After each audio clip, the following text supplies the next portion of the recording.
ይህ ኤልፎጂ ከጂአርኤስ ኢትዮጵያ ጋር በመተባበር በየ15 ቀኑ የሚያዘጋጀው የፒስ አርቲፊሻል ዲያሎግ ሴሽን ኤንድ ፖድካስት ነው። የዛሬው የመወያያ ርዕሳችን ኢትዮጵያ ውስጥ ያሉ ችግሮች በምን ሊፈቱ ይችላሉ? How do you think could help resolve Ethiopia's problem? ሲሆን ተጋባዥ እንግዳችን ጌቱ እንግዳው ናቸው። የሪጆይስ አፍሪካ መስራችና ዳይሬክተር ሲሆኑ የፕሮግራሙ አስተባባሪ ሀረገወይን ጋዲሳ ነች። መልካም ቆይታ። አመሰግናለሁ። ኢሳያስ ታለባላለው የሶስተኛ ዓመት የኢኮኖሚክስ ዲፓርትመንት ተማሪ ነኝ እና አንዳንዴ ኤልፎርጅ ላይ የሚዘጋጁ እንደዚህ ቮይስ ቻቶች ላይ አንዳንዴ ሲያደርሰኝ እሳተፋለሁ። ይሄን ይመስላል ለጊዜው። እሺ፣ በጣም እናመሰግናለን ኢሳያስ። ጆይን ስላደረከንም በጣም ደስ ብሎናል። ሌላ መቀጠል የሚፈልግ ካለ ይቀጥል። አወታይ ኪሮስ ይባላለሁ። ሰራተኛ ነኝ። ኤልፎርጅ ላይ ግን የፒስ አርቲፊሻል ላይ ቮለንተር ሆኜ እየተሳተፍኩ እገኛለሁ። አመሰግናለሁ። እናመሰግናለን። አወል ሌላም መግባት ይቻላል። እስከዛ ራሳችንን እያስተዋወቅን ከየት እንደመጣን እንዲሁም በዚህ ሳምንት ደግሞ ያስተዋሉት ወይም ያዩትን አንድ አዲስ ነገር ካለ እሱን ሼር ብታደርጉንም ደስ ይለናል። እሺ፣ ያው ስሜ መርድ ነው የሚባለው። ያው የመጣሁት ከጂአርኤስ ኢትዮጵያ የእርቀ ሰላምና ማህበራዊ ቅርብ ፕሮጀክት ኮኦርዲኔተር ነኝ። በዚህ ሳምንት ብቻ ሳይሆን በዚህ 2 ሳምንት ወይ 3 ሳምንት አካባቢ እንግዲህ የእስራኤልና የኢራን ጦርነት ነው እንግዲህ በጣም አሳሳቢ በህይወታችን ላይ በኢኮኖሚያችን ላይ ከፍተኛ ተጽዕኖ ፈጥሮ በተለይ የነዳጅ ጋር ተያይዞ። እሺ፣ በጣም እናመሰግናለን ማለት ሼር ስላደረግን እናመሰግናለን። ሌላ መቀጠል ፈልግ ካለ መቀጠል ይቻላል። እሺ፣ ነበብ ታሪኩ ባላለው የዓለም ባንክ ፕሮጀክት አማካሪ እና የፍላሚንጎ ታለንት አኩሴሽን ስፔሻሊስት ነኝ። በዚህ ሳምንት ያው አዲስ ነገር የታሪፍ ጭማሪው ነው። እሺ፣ እናመሰግናለን ነበብ። ፕሮግራማችንን በዚሁ ላስተዋወቅ። የኤልፎጂ ከጂአርኤስ ኢትዮጵያ ጋር በመሆን በየ15 ቀኑ የሚያቀርብላችሁ የፒስ አርቲፊሻል የኦንላይን ፕሮግራማችን ነው። የዛሬው መወያያ ርዕሳችን ኢትዮጵያ ውስጥ ያሉት ችግሮች በምን ሊፈቱ ይችላሉ በሚል ጉዳይ ነው የምንወያየው።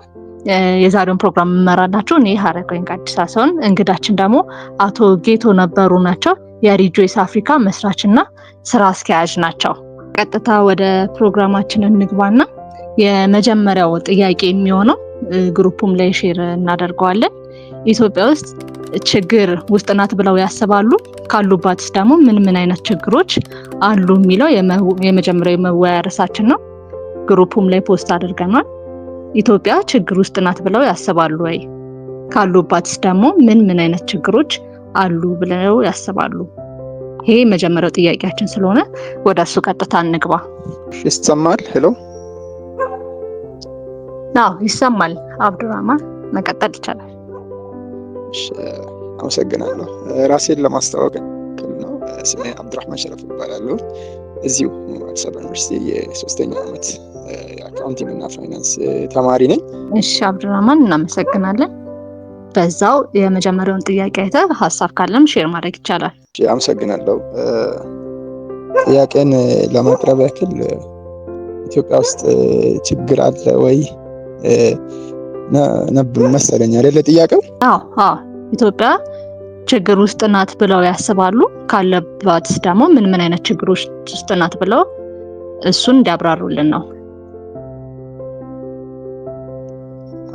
እሺ አመሰግናለሁ።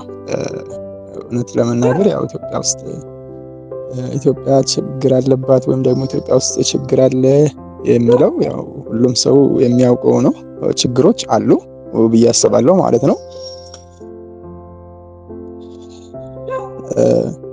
ይሄንንም ችግር በብዙ መንገድ ማብራራት ይቻላል።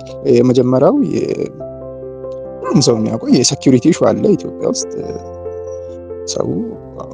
አብዛኛው ሰው አዲስ አበባ ስለሆነ ስለ ሴኩሪቲ ኢሹ ብዙም ላያውቀው ይችላል።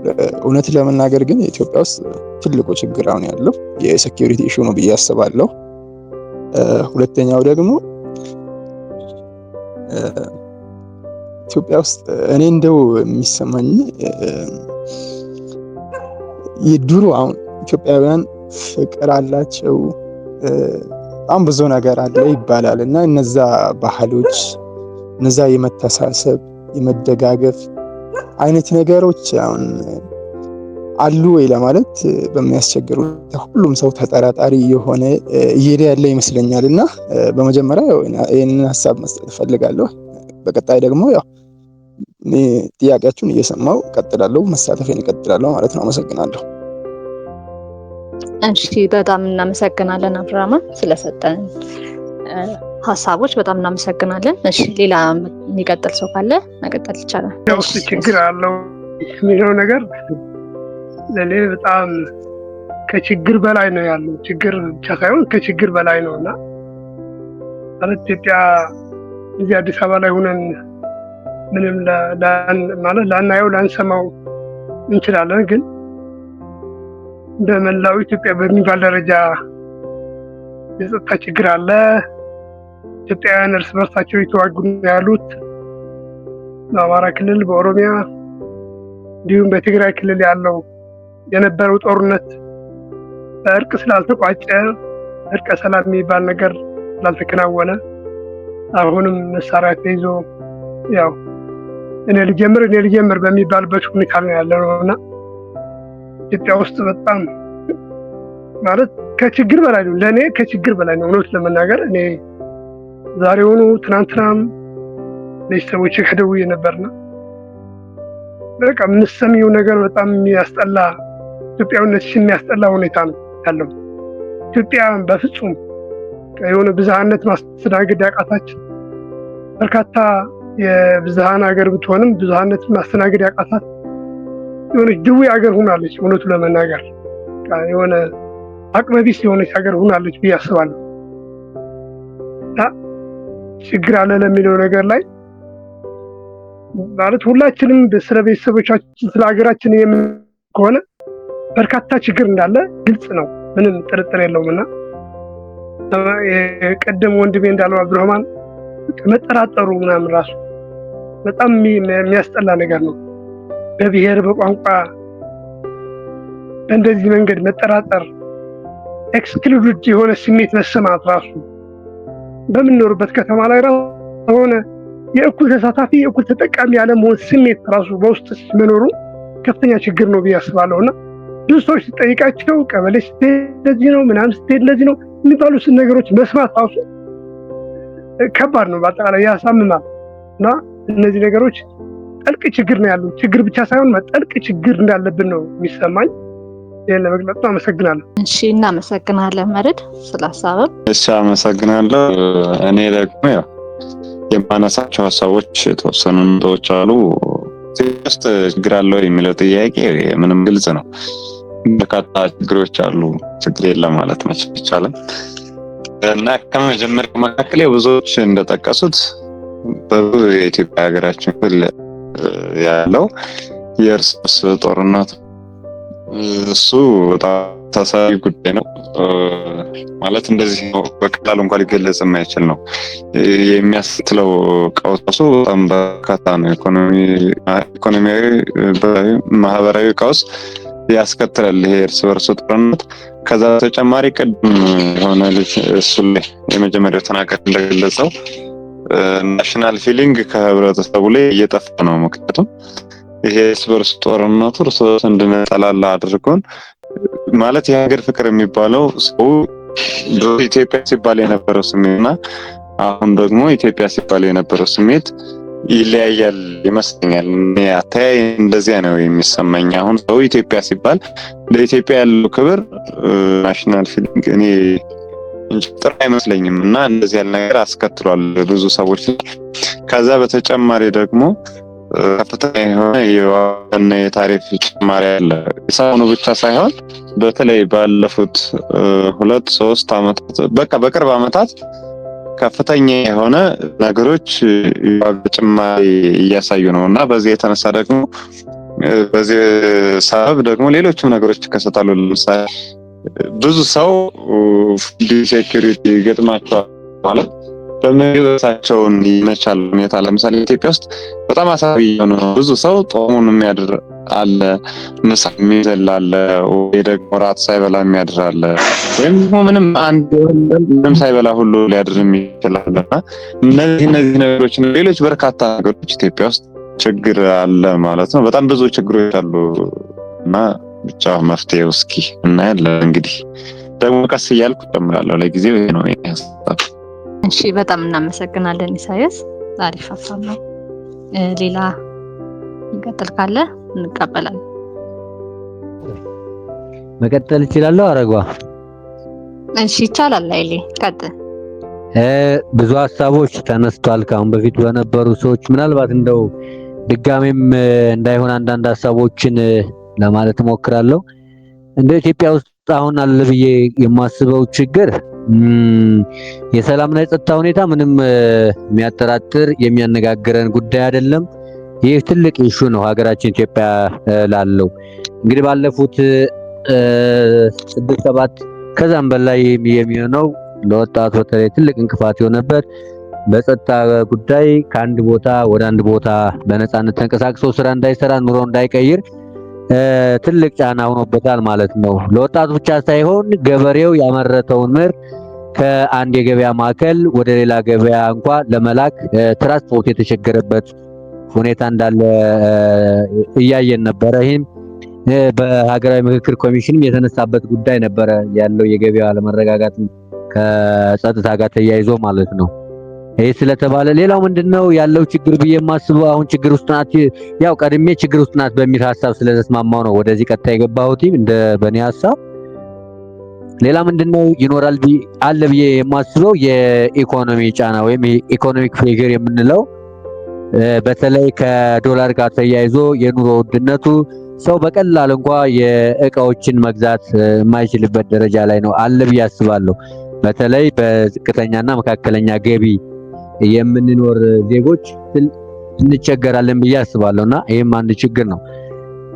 ሌላው ደግሞ ለንግድ ዘርፍ ዶላር አሁን ያለበት ሁኔታ ይታወቃል። በኢትዮጵያ ብር ከረንትሊ ያለው ወደ 160 ብር ይመስለኛል፣ እርግጠኛ አይደለሁም ዛሬ ያለበትን ሁኔታ እንጂ እንደዚህ የደረሰ ይመስለኛል። ይህ ራሱ ለኑሯችን ምን ያህል እንደሚፈትን ምን ያህል ችግር ውስጥ እንዳለን ያሳያል። የስራ አጥነቱ ምናልባት ከሴኩሪቲ ጋር ይያዛል። ከሱ ጋር ተያይዞ ዛሬ ኢትዮጵያ ውስጥ ያሉ ወጣቶች ምን ያህሉ ነው ስራ የሚሰራ የሚለውን ነገር ብናይ እሱ ራሱ አንድ ችግር ነው ብዬ አስባለሁ።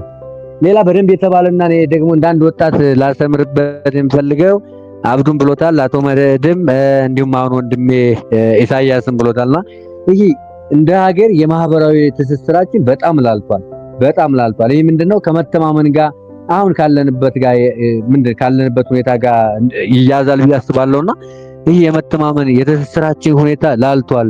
አብረን የመስራቱ አብረን የመብላቱ ይሄ ምንድነው የሚባል ብቻ የሆነ ጎድን የምንይዝ ሆነናልና እሱ ራሱ አንድ ችግር ውስጥ ነን ያለን ብዬ አስባለሁ። ትልቁ ነገር ደግሞ ኢትዮጵያ የምንታወቅበት ይሄ አብሮ በመኖር በጋራ ነው። ታሪኮቻችን የሚያስረዱ እንደዛ ነው። ያው አሁን ያለው በፖለቲካ በብሔር አመለካከት ዙሪያ ያለው ልዩነት ትልቅ እየሰፋለ ብዬ አስባለሁ። ሌላው ደግሞ ችግር ውስጥ ነን ብዬ የማስበው እኔ ይሄ ሶሻል ሚዲያ ላይ ያለ ትልቅ ችግር አለ ብዬ አስባለሁ። ሶሻል ሚዲያ የምንጠቀም ሰዎች የምንከተላቸው ነገሮች የምንከተል ሰዎች ብቻ ሳይሆን ደግሞ ምንድነው ይሄ መልእክት የሚያስተላልፉልን ኢትዮጵያ ውስጥ ያሉ አክቲቪስቶች ሊሆኑ ይችላሉ፣ ኮንተንት ክሬተሮች ሊሆኑ ይችላሉ፣ ዲያስፖራም ሊሆን ይችላልና ይሄ አንድነትን ከመስበክ ይልቅ ምንድነው የእርስ በርስ ግንኙነታችንን ያላላል ብዬ አስባለሁና ሶሻል ሚዲያ እንዳንድ ሀገር በተለይ እንደ ኢትዮጵያ አይነት ታዳጊ ሀገር ለሆነች ትልቅ ችግር ነው ብዬ አስባለሁ በእኔ አመለካከት። ያው ሌላው ስለተባለ ነው በዝርዝር ተብሏል። ችግሮቹ እንዳላምነናል፣ ሌሎች ተነስተዋል። ይሄን ይመስላል በእኔ በኩል ያለኝ። በጣም እናመሰግናለን። ሁለተኛው ጥያቄ ከማለፋችን በፊት አንድ ሁለት ሀሳብ እንቀበልና ወደ ሁለተኛው ጥያቄ እንገባለን።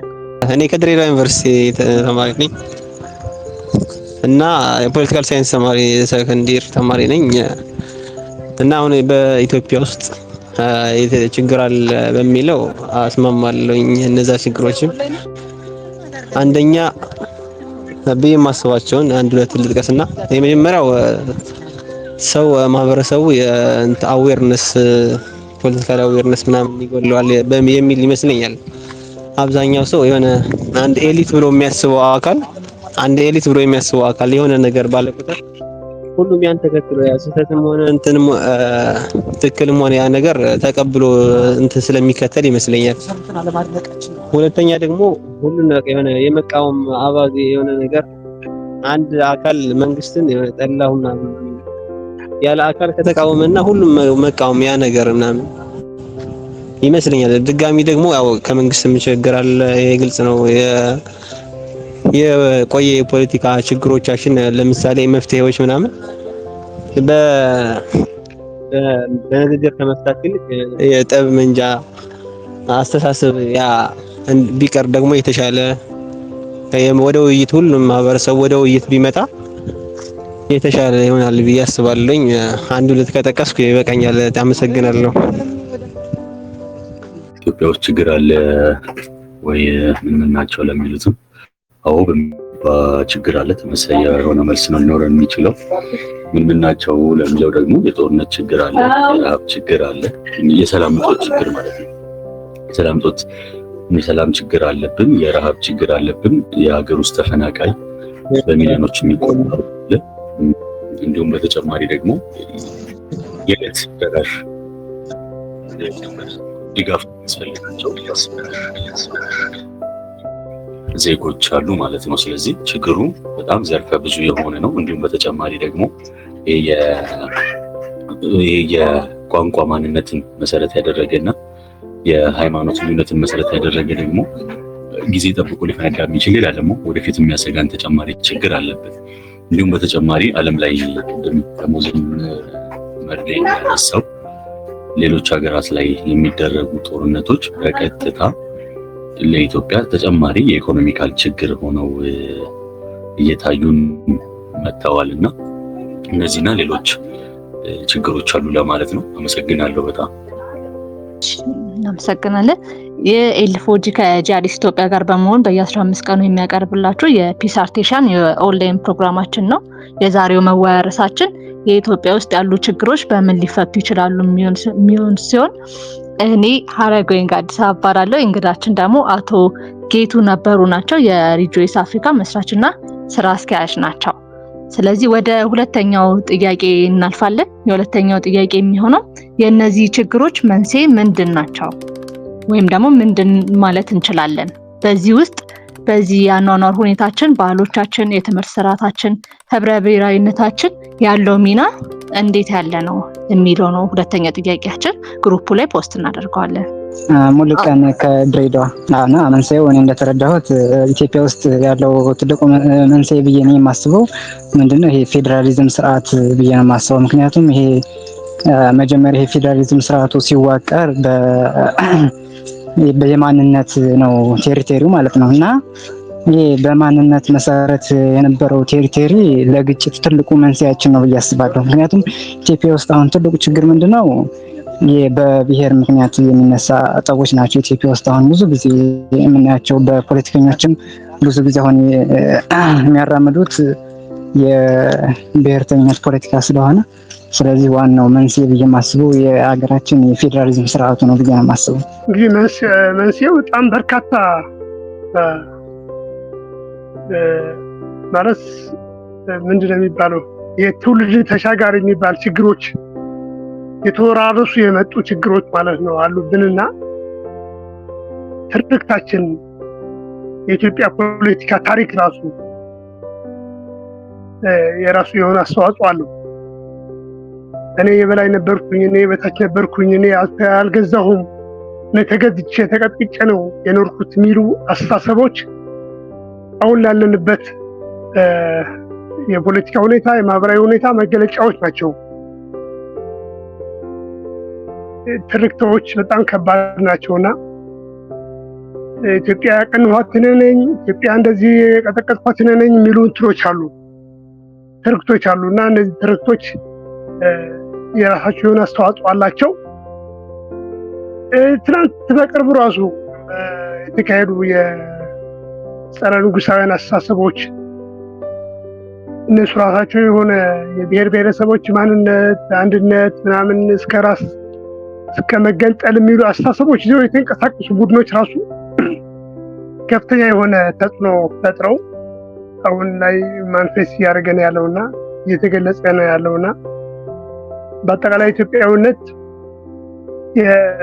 ባለፉት 30 ዓመታት አካባቢ የተተረከው ትረካ ራሱ በቃ ነጠላ የሆነ ትረካ ተተርኳል ማለት ናሬሽኖች ማለት ነው።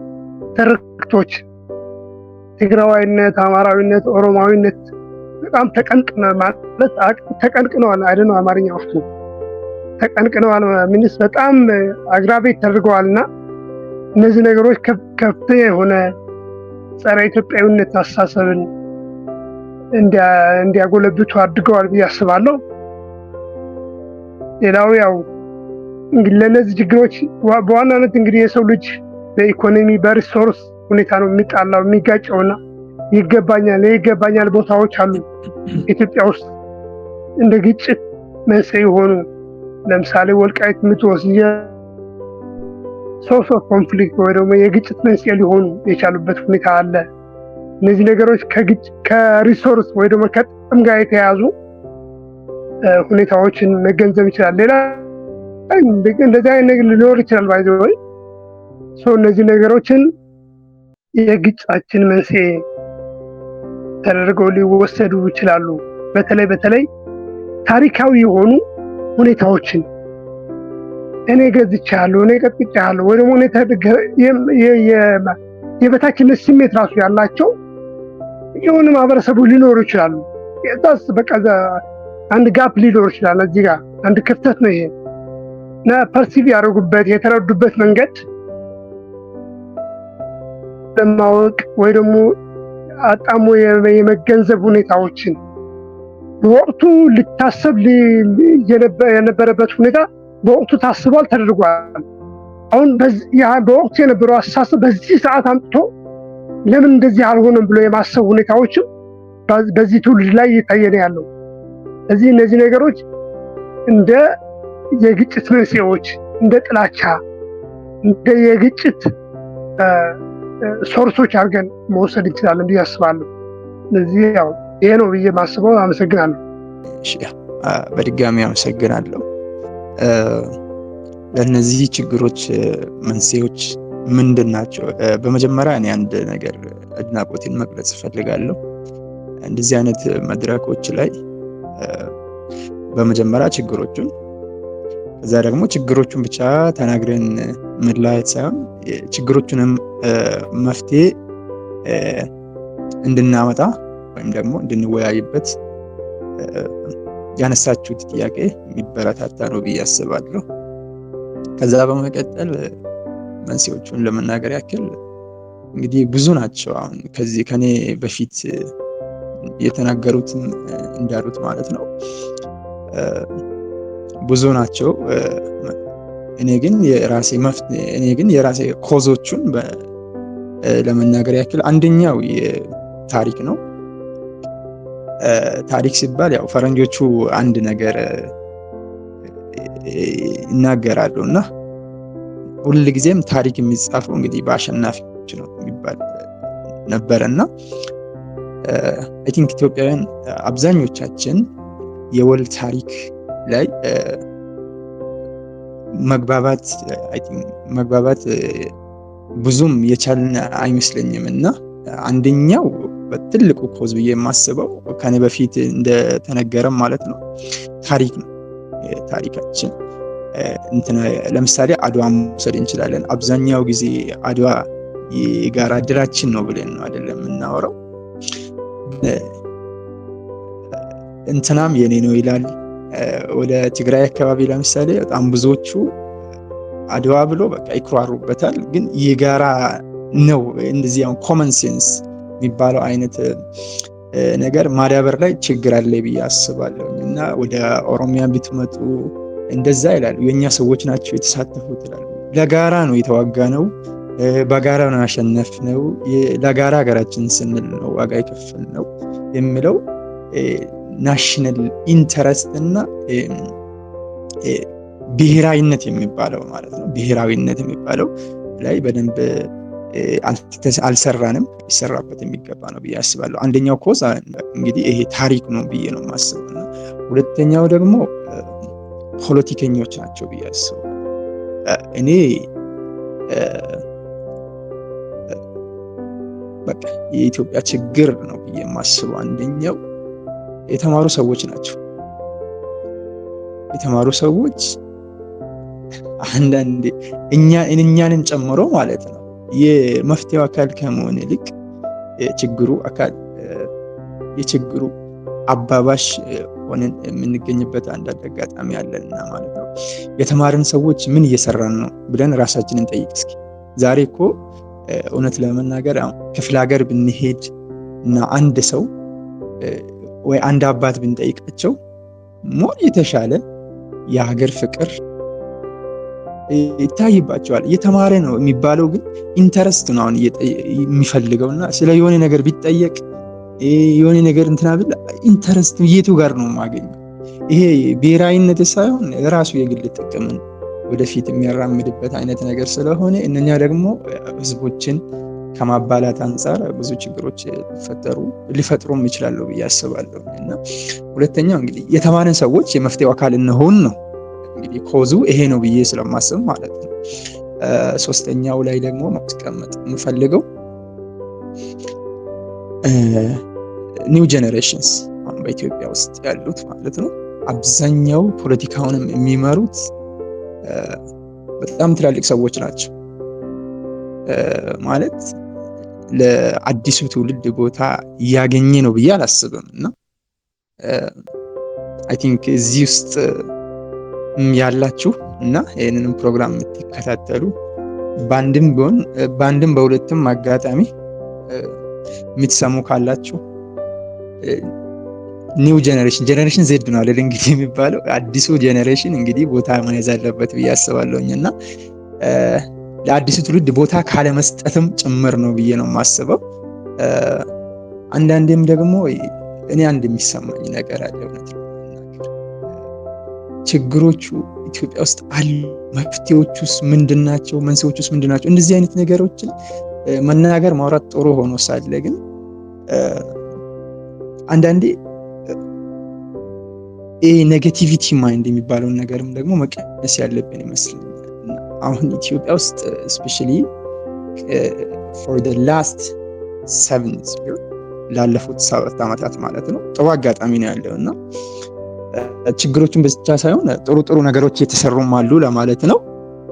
እነኛ አሁን ኢትዮጵያ ምንም እንኳን ችግር ውስጥ ብትሆንም እንግዲህ በብዙ መንገድ ደግሞ ብዙ ነገሮች እየተሰሩ ነው ባይነኝና እነዛንም ያ ኮንሲደር በማድረግ እንግዲህ ራሳችንን እናዘጋጅ።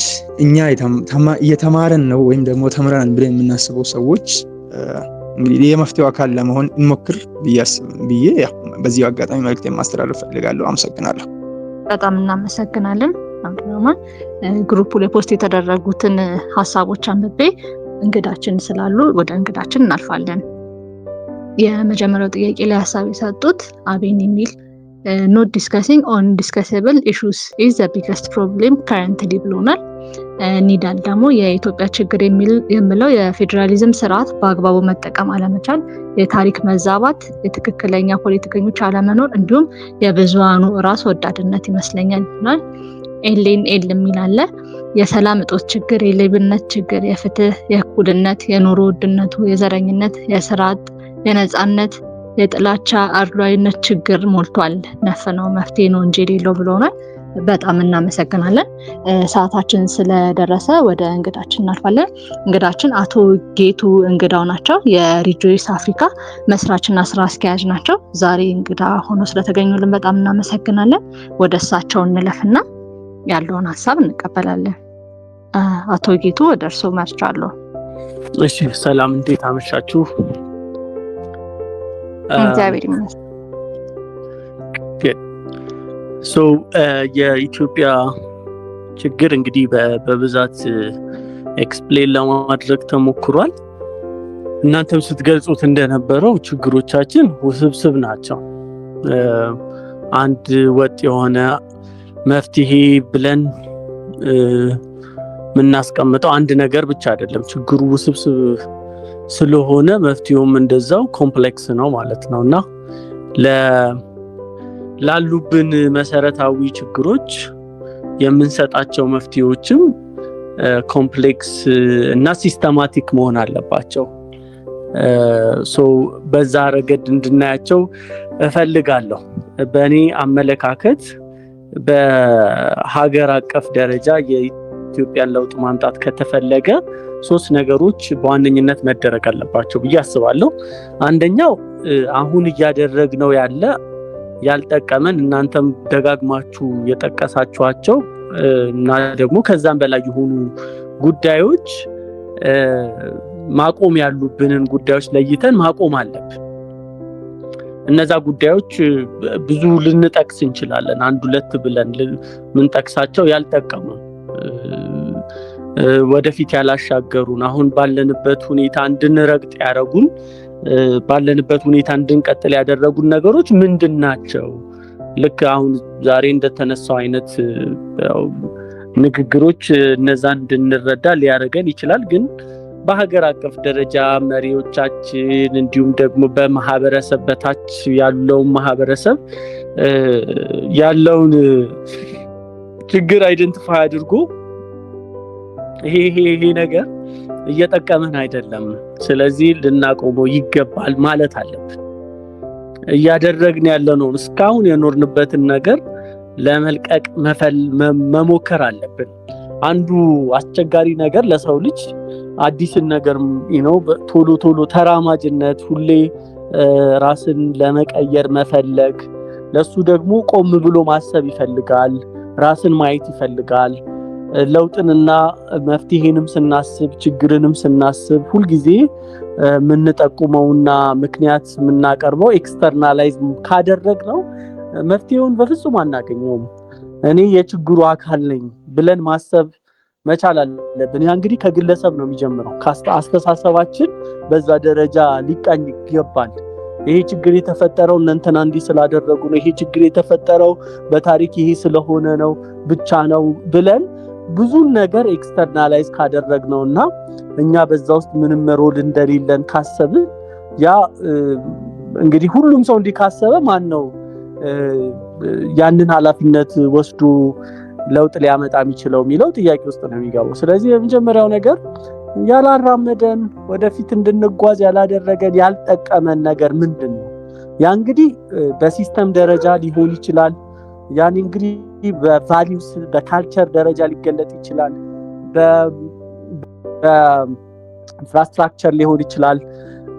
በፖሊሲ ሌቭል ሊሆን ይችላል። በብዙ በአመለካከት መንገድ ሊሆን ይችላል። በተለያዩ የአንድን ሀገር አድርጎ ከሚያቆሙ ነገሮች ውስጥ እያንዳንዳቸውን ነገሮች ቆመን ልንጠይቅ ይገባልና ልናስብበት፣ ልንፈትሽ ፈቃደኞች መሆን አለብን። ራሳችንን ልናይ ይገባናል። ምክንያቱም ለሀገራችን እኛ ነን ያለነው በዚህ ዘመን። ስለዚህ እኛ ነን ኃላፊነት ያለብን እና ይሄ አገር ወዳድነትን በዚህ ውስጥ ሊካተት ይችላል። ምክንያቱም ባለቤትነት ሲሰማን ነው፣ ሲቆረቁረን ነው ለውጥ እንደሚመጣና የዛ ችግርም ካለ ችግሩ አካል ነን ብለን የምናስበው እንደዛ ሲሆን ኢትዮጵያ ለኔ ለግሌ ብቻ ከመኖር የዘለለ ምንም ጥቅም የማትሰጠኝና በእድገቷም በስኬቷም በውድቀቷም ውስጥ እኔ ሮል እንደሌለኝ ማስብ ከሆነ ያስተሳሰብ በማህበረሰብ ውስጥ ከበዛ ለውጥ ለማምጣት የምንፈልገውን መንገድ ለመሄድ ያስቸግራል ማለት ነው። ስለዚህ ይሄ መቆም አለበት የምንለው ነገር ሲስተማቲክ ነው።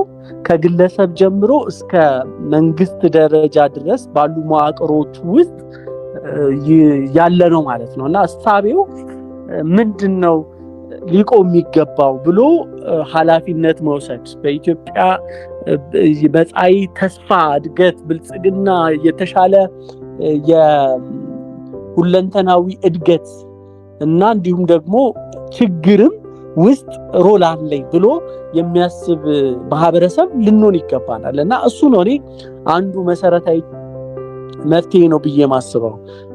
ችግሩንም ስኬቱንም ባለቤትነት የሚወስድ ህዝብ መኖር አለበት። ያንን ንቃት ደግሞ መፍጠር አለብን። እንዴት ነው እንግዲህ እሱ በትምህርት ልንሰጥ እንችላለን፣ በሚዲያ ልንሰጥ እንችላለን። ቤተ እምነቶች በዚህ ውስጥ ሮል ሊኖራቸው ይችላሉ። ወላጆች ልጆቻቸውን ከህፃንነት ሲኮተኩቱ ያንን የሪስፖንሲቢሊቲ መንፈስ፣ የሀገር መውደድ ስሜት፣ ከራስ የዘለለ ሀገር የሚለውን ምልከታ ማየት እና ደግሞ በዛ ውስጥ ግለሰቦች ያላቸው ሚና በጣም ሊታይ ይገባል። ይሄንኑ በዚሁ በመጀመሪያው መቆም አለበት በሚለው ውስጥ ሌላው እንድናነሳው የምፈልገው በኮሌክቲቪስት ኤንድ ኢንዲቪጁዋሊስቲክ የሆነ ማህበረሰብ አለ። እንግዲህ እኛ የምንመደበው በኮሌክቲቪስት ማህበረሰብ ነው። ዌስተርኖቹ ስታያቸው ሞር ኢንዲቪጁዋሊስቲክ ናቸው። አሁን ባሉት ሁኔታ ማለት ነው። እና እኛ ጋር ይሄ ኮሌክቲቪስት መሆናችን ምን ጠቀመ? እስከምን ደረጃ ነው ኮሌክቲቪስትነታችን ልንጠቀምበት የምንችለው? የቱ ጋር ነው ኖ የምንለው? በሁለቱ መሃል ባላንስ ማድረግ ይቻላል ወይ? ኮሌክቲቪስት እና ኢንዲቪጁዋሊስቲክ መሆን የቱ ጋር ነው ቦታው? አይጠቅምም ወይ የሚሉት ነገሮች እንግዲህ ኢንተርቴን መደረግ አለባቸው። እንደኔ በጣም በጋርዮሽ ማሰባችን፣ በጋርዮሽ መኖራችን፣ የግለሰብ ጉዳይ ፍጹም ከነፃነት አለመኖሩ፣ ሰዎች ራሳቸውን እንዲችሉና በራሳቸው እንዲቆሙ ራሳቸውን እንዲሆኑ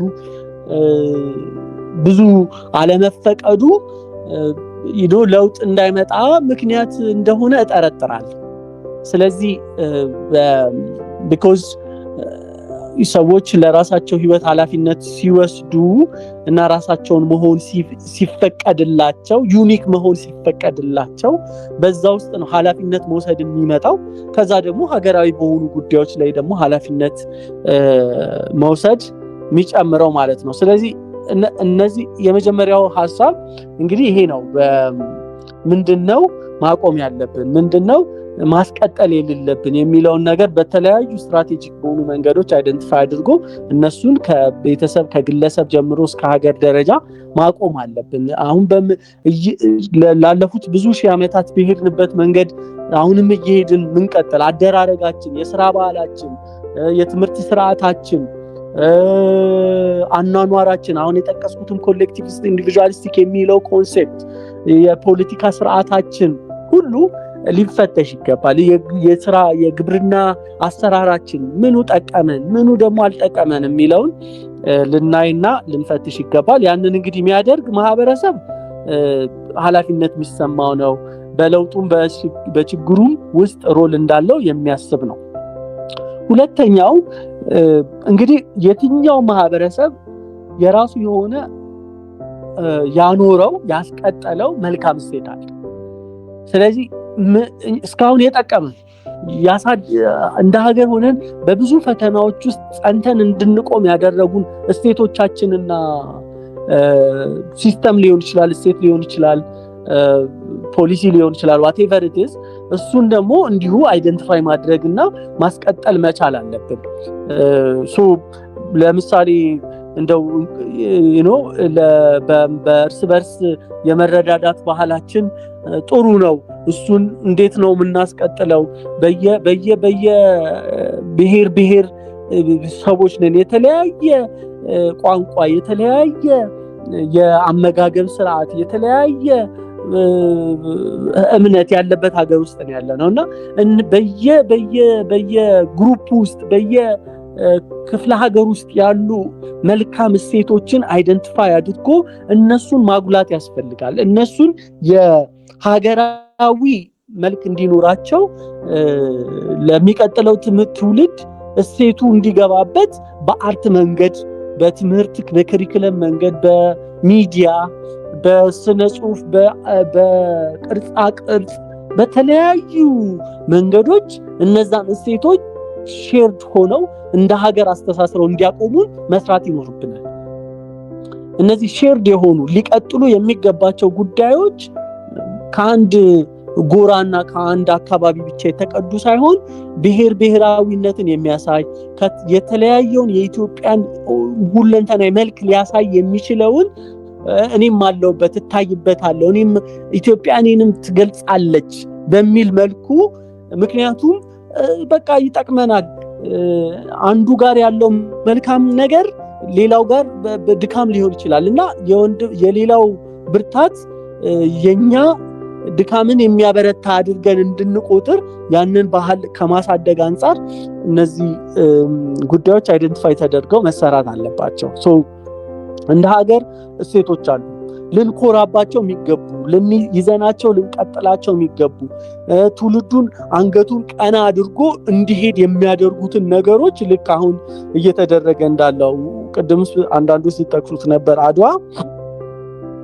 ቀና ብለን እንድንሄድ የሚያደርግ በሀገራችን ብቻ ሳይሆን ከሀገርም ወጣ ስንል ራሳችንን እንድናከብር የሚያደርገን ነው እኛ ከሌሎች አፍሪካውያን በብዙ መልኩ እንለያለን ስነ ልቦናችን ለነጮቹ የማጎብደድ ዝንባሌ የለንም በፍጹም ራሳችንን የማክበር ለራሳችን ያለን ግምት ጥሩ ነው በዚህ ከጦርነቱ ጋር በተያያዘ እንግዲህ ሌሎች ደግሞ እንዲሁ ሊገነቡ ሰልፍ ስቲማችንን ከመገንባት አንፃር ለሀገር ያለንን ፍቅር ከማሳደግ አንፃር ሼርድ የሆኑ እሴቶችን ልናዳብራቸውና ልናስቀጥላቸው ይገባል ብዬ አምናለሁ በዚህ ውስጥ እንግዲህ ትምህርት ትልቅ ቦታ አለው ፎርማል የሚሆነውም ኢንፎርማል የሚሆነው ኤዱኬሽን በተለይ ሀገር በቀል ዕውቀቶችን ከመፍጠር አንፃር የከሪኩለም የትምህርት ስርዓታችን ሞር ደግሞ ከትውልዱን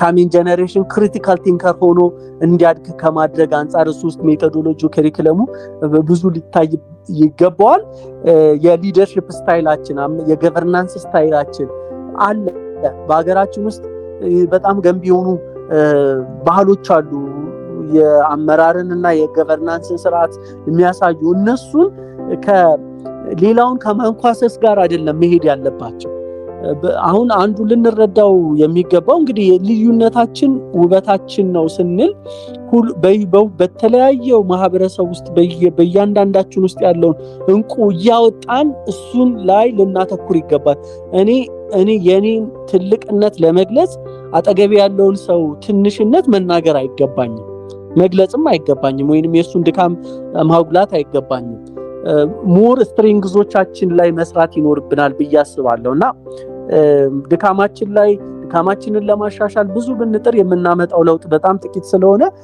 ከዛ ይልቅ ካፓሲቲያችንን ጊዜያችንን ሪሶርሳችንን በሙሉ ባለን ስትሪንግዝ ላይ አተኩረን መስራት አለብን ብዬ አምናለሁ በመጨረሻ ሌላው አንዱ የመጨረሻው ሶስተኛው ነጥብ ሊሆን ይገባል ብዬ ማስበው እስካሁን አዲስ ኢኖቬቲቭ የሆነ አካሄድ ለኢትዮጵያ በጣም አስፈላጊ ነው ብዬ አምናለሁ ከድህነት አሁን በብዙ መልኩ አንዱ ለመገዳደላችን ለብዙ ውስብስብ ለሆኑ ችግሮቻችን ማህበራዊም ፖለቲካዊም ችግሮች እንድንጋለጥ ካደረጉ ነገሮች መካከል አንዱ ድህነት በራሱ የራሱ ትልቅ ሮል አለው በሰላም በማጣት ውስጥና እሱንም ከማስቀረት አንፃር እና ደግሞ እድሎቻችንን አማራጮቻችንን ከማስፋት አንፃር ብዙ ችግር ተኮር ሳይሆን መፍትሄ ተኮር የሆኑን ማህበረሰቦች መሆን አለበት ስለዚህ ያልተከደበት አዲስ ልንሄድበት የሚገባ መንገድ አለ ቅድም መጀመሪያ ላይ እንደገለጽኩት ልናቆማቸው የሚገቡ ጉዳዮች አሉ በቃ አይጠቅሙንም መተው አለብን ብለን ልናምንባቸው የሚገቡ ጉዳዮች አሉ ከዛ ውጪ ግን አዲስ ደግሞ መጀመር ያሉብን በጣም ብዙ ነገሮች አሉ እኛ ጋር የሌሉ ሌላው የዓለም ክፍል ላይ ያሉ እንግዲህ ምናልባት አንዳንዴ ዜናም ስትሰሙ መሪዎቻችን ሄደው ልምድ ከዚህ ቀሰሙ ተብሎ ሲነገር እንሰማለን ምን ያህሎቹ የቀሰሙትን ልምድ በህይወታቸው በራሳቸው ተግብረው በሀገር ደረጃ በሲስተም ደረጃ እንዲወርድ ይሰራሉ ሌላ ጥያቄ ነው ግን ጥሩ ነው እንደሱ አይነት አካሄድ ዘንድሮ ግሎባላይዜሽን ብዙ እድል ሰጥቶናል እዚህ ቁጭ ብለን ብዙ የዓለምን ክፍል ተሞክሮ ማየት የምንችልበት እድል ላይ ነው ዘመን ላይ ነው ያለነው ስለዚህ እነዚህን ሌሎች ዓለም ላይ ያሉ እኛ ያልደረስናቸው ያላደረግናቸውን መፍትሄ ሊሆኑ የሚችሉ ጉዳዮች አይደንቲፋይ አድርገን ልንጀምር ይገባናል። ያልሞከርናቸውን አዳዲስ አማራጮች ልናደርግ ይገባናል ብዬ አምናለሁ። በዚህ ውስጥ እንግዲህ ትልቅ ለውጥ ያመጣሉ ብዬ ማምናቸው የማህበረሰብ ምሰሶች ከሚባሉት አንዱ ኢንስቲትዩሽኖች መካከል አንዱ ሚዲያ ነው። ሚዲያ ናሬሽንን ከመተረክ አንጻር፣ እሴትን ከማስተላለፍ አንጻር፣ ይሄንን ስል እንግዲህ ሜይንስትሪም ሚዲያውን ብቻ ማለት አይደለም። ዘንድሮ ቲክታክ በዓለም እያመጣ ያለውን ተጽዕኖ ታያላችሁ። ሌሎችም የሶሻል ሚዲያዎች ያላቸውን ተጽዕኖ እንመለከታለን እና እነዛን በጣም ሪስፖንሲብል በሆነ እና በተደራጀ መልኩ ለአዳዲስ ኢኖቬሽንን እና አዳዲስ አካሄዶችን ክፍት የሆነ ማህበረሰብ ለመፍጠር ልንጠቀምበት ይገባል። አስተውላችሁ ከሆነ እንደው አዲስ ነገር ሲሞከር ብዙ ጊዜ በጣም ማጉረምረሞች አሉ። አዲስ ነገር ለመቀበልና አዲስ ነገር ለማድረግ በጣም ጊዜ ይፈጅብናል። ከድሮ ጀምሮ አዳዲስ ቴክኖሎጂ መሪዎቻችን ሲያስገቡ ህዝባችን በጣም በቆሪጥ ነው ነገሩን የሚያየው። በቶሎ ተላምዶ አዲስ ነገር የማድረግ ልማዳችን ችግር አለ እዛ ላይ። ስለዚህ እሱ ቶሎ መቀየር አለበት ብዬ አምናለሁ እና እሱ እንዲቀየር ደግሞ ትልቁ ሮል ሊጫወቱ የሚችሉት ሚዲያዎች ናቸው። ከዛ ውጭ ደግሞ ቤተ እምነቶችም እንግዲህ የራሳቸው ጠንካራ ጎን አላቸው። የተለያዩ እምነት ያለበት ሀገር ውስጥ ነው ያለ ነው። ነገር ግን እምነት ሊጠየቅ ይገባል ብዬ አምናለሁ። እግዚአብሔር አምላክ ወይንም አላህ አትጠይቁኝ እና ደግሞ ምክንያታዊ አትሁኑ ብሏል ብዬ አላምንም እና እምነቱንም የሚጠይቅ ትውልድ ሊኖር ይገባል። ምንድነው ማምነው? ምንድነው የምከተለው? ቢኮዝ አሁን ኢትዮጵያ 99% አማኝ ሀገር ነው ያለው እና እሱን እንደቀላል ልንመለከተው አይገባም። የእምነት ፋክተር የሪሊጅን ፋክተር ቀላል አይደለም እና የምናምናቸው እምነቶች ምንድናቸው? ምንጫቸው ምንድነው? የትኛው እምነት ነው የምናምነው? እምነት ስላችሁ ሃይማኖት ማለቴ ሳይሆን በእያንዳንዱ እምነት ውስጥ ያሉ ለሀገር እያበረከቱ ያለው አስተዋጽኦ ሀገር እንዲለወጥ ከማድረግ አንጻር፣ ዩኒቲያችን ፍቅራችን እንዲጨምር ከማድረግ አንጻር፣ አብሮ መስታችን እንዲጨምር ከማድረግ አንጻር ያላቸው ሚና ምንድነው? እናስተምሩት ምንድነው የሚለው ነገር መታየት አለበት። ስለዚህ ተራማጅነት ያስፈልጋል። አዲስ ነገር መጀመር ያስፈልጋል። ኢኖቬሽንነት ያስፈልጋል። እሱን ከማድረግ አንጻር የእምነት ተቋሞችም እንዲሁ የራሳቸው ሮል አላቸው ብዬ አምናለሁ። ከዚህ በተጨማሪ ቅድምም ጠቅሻለሁ የሊደርሺፕ እና ገቨርናንስ እንግዲህ ብዙ ጊዜ ከፖለቲካ አንጻር ብቻ ነው የሚታየው ሀገራችን ውስጥ። ነገር ግን እሱ በትንሹ ከማህበረሰብ ከታች ከቦተም ላይን ከስር ጀምሮ ለውጥ የሚያስፈልገው ይመስለኛል። እንግዲህ አመራርን ስንመለከት አብዛኛው ማህበረሰብ ማችን ውስጥ ያለው አመለካከት ከስልጣን ፓወርን ደግሞ ለራስ ጥቅም ከመጠቀም አንጻር ነው የሚመለከተው። ነገር ግን እንደዚህ ደሃ በሆነ ማህበረሰብ ውስጥ በጣም ውስብስብ ችግር ባለበት ሀገር ውስጥ እየኖርን በእንደዚህ አይነት አካሄድ ለውጥ አናመጣም። ከዛ ይልቅ ማህበረሰብ ተኮር ወይንም ደግሞ አገልጋይነትን መሰረት ያደረገ ትራንስፎርማቲቭ የሆነ ሊደርሺፕ ስታይሎች ያስፈልጉናል። ቪዥን ይዘው የሚነሱ በየሰፈሩ፣ በየቦታው፣ በየሲስተም፣ በየኢንዱስትሪው ቪዥነሪ የሆኑ ሊደሮች፣ ሰርቪስ ኦሪየንት የሆኑ የማህበረሰብ ችግርን መፍታት ኢኖቬቲቭ የሆኑ መሪዎችን ኮትኩተን ልናሳድግ ይገባናል እና ያንን ደግሞ የምንፈጥረው ከቤተሰብ ካስተዳደግ ጀምሮ ነው። የኢትዮጵያውያን የፓረንቲንግ ስታይል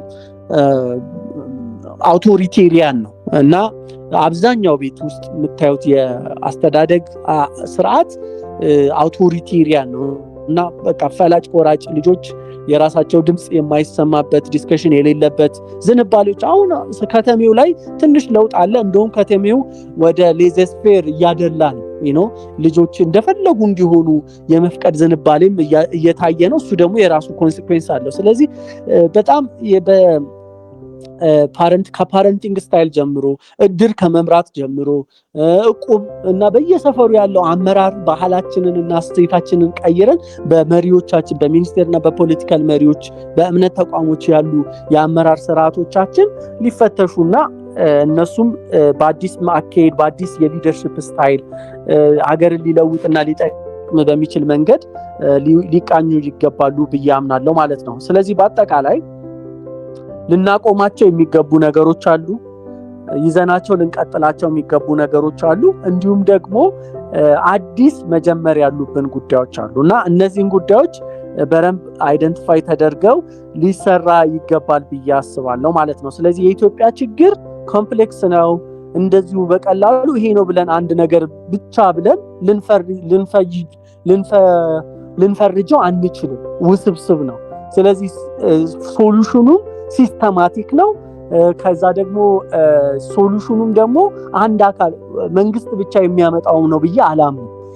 መንግስት የራሱ ሮል አለው፣ ማህበረሰብ የራሱ ሮል አለው፣ ሚዲያ የራሱ ሮል አለው፣ ቤተ እምነቶች የራሳቸው ሮል አላቸው፣ ትምህርት ስርዓቱ የራሱ ሮል አለው። እነዚህ ሁሉ እኛ ወደ ማለት መምጣት አለብን። እኔ በዚህ ለውጥ ውስጥ ያለኝ አበርክቶት ምንድነው? ኢትዮጵያ በድህነት እንድትኖር እኔ ምን አበረከትኩኝ ወደሚል ወደ ግለሰባዊ ወደ ሆነም ኃላፊነት መውሰድ መምጣት ይኖርብናል ማለት ነውና እነዚህ ጉዳዮች ቅድም ለተጠቀሱትም ከዚህ በኋላም ደግሞ ላልጠቀስናቸውም ችግሮች ማዕቀፍ ሊሆኑ ይችላሉ ብዬ አስባለሁ። አመሰግናለሁ። የሪጆይስ አፍሪካ መስራችና ስራ አስኪያጅ ለሆኑት ለአቶ ጌቱ እንግዳው በጣም እናመሰግናለን ለሰጡን ሰፊ ማብራሪያ። አሁን ላይ 2 ወይም 3 የሚሆኑ ለእንግዳችን ለአቶ ጌቱ የሚነሱ ጥያቄዎችን እንቀበላለን።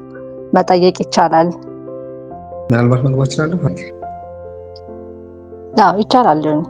እሺ አመሰግናለሁ። ምናልባት ለማመስገን ነው። ጥያቄ ካለ ሌሎቻቸው መጠየቅ ይችላል ይመስለኛል። ሰው ግን ጊዜውና ታይም ሰውቶ እና ወጣትን ወደ ሊደርም ሀሳቡ ስላጋራ ከልብ አመሰግን ነው የገባሁት። ምናልባት አቶ ጌቱ የአፍሪካ ፋውንዴሽን አስኪያጅ ብቻም ሳይሆን የኢንተርናሽናል ሌበር ኦርጋናይዜሽንስ ናሽናል ሌበር ነው። ባልክደን እሱን በዛው እንድትነጋገር ብዬ ነበር። ስለዚህ ፕሮጀክቶችን ለማቀጠል የተለያዩ ፕሮግራሞች ላይም ደግሞ እንጌጅ ማድረግ ይታወቁና በዛው እዚህ ፕሮግራም ላይ ሀሳቡን ስላጋራን አመሰግን ነው የፈለኩት። አመሰግናለሁ። እሺ እናመሰግናለን በጣም። ወደ ጥያቄዎቹ እንለፍና ለእንግዳችን ለአቶ ጌቱ እንግዳው ያለውን ጥያቄ ማቅረብ ይቻላል። አሁን ከተሳታፊዎች ናለው ለአቶ ጌቱ ለሪጆይስ አፍሪካ ዋና ስራ አስፈጻሚ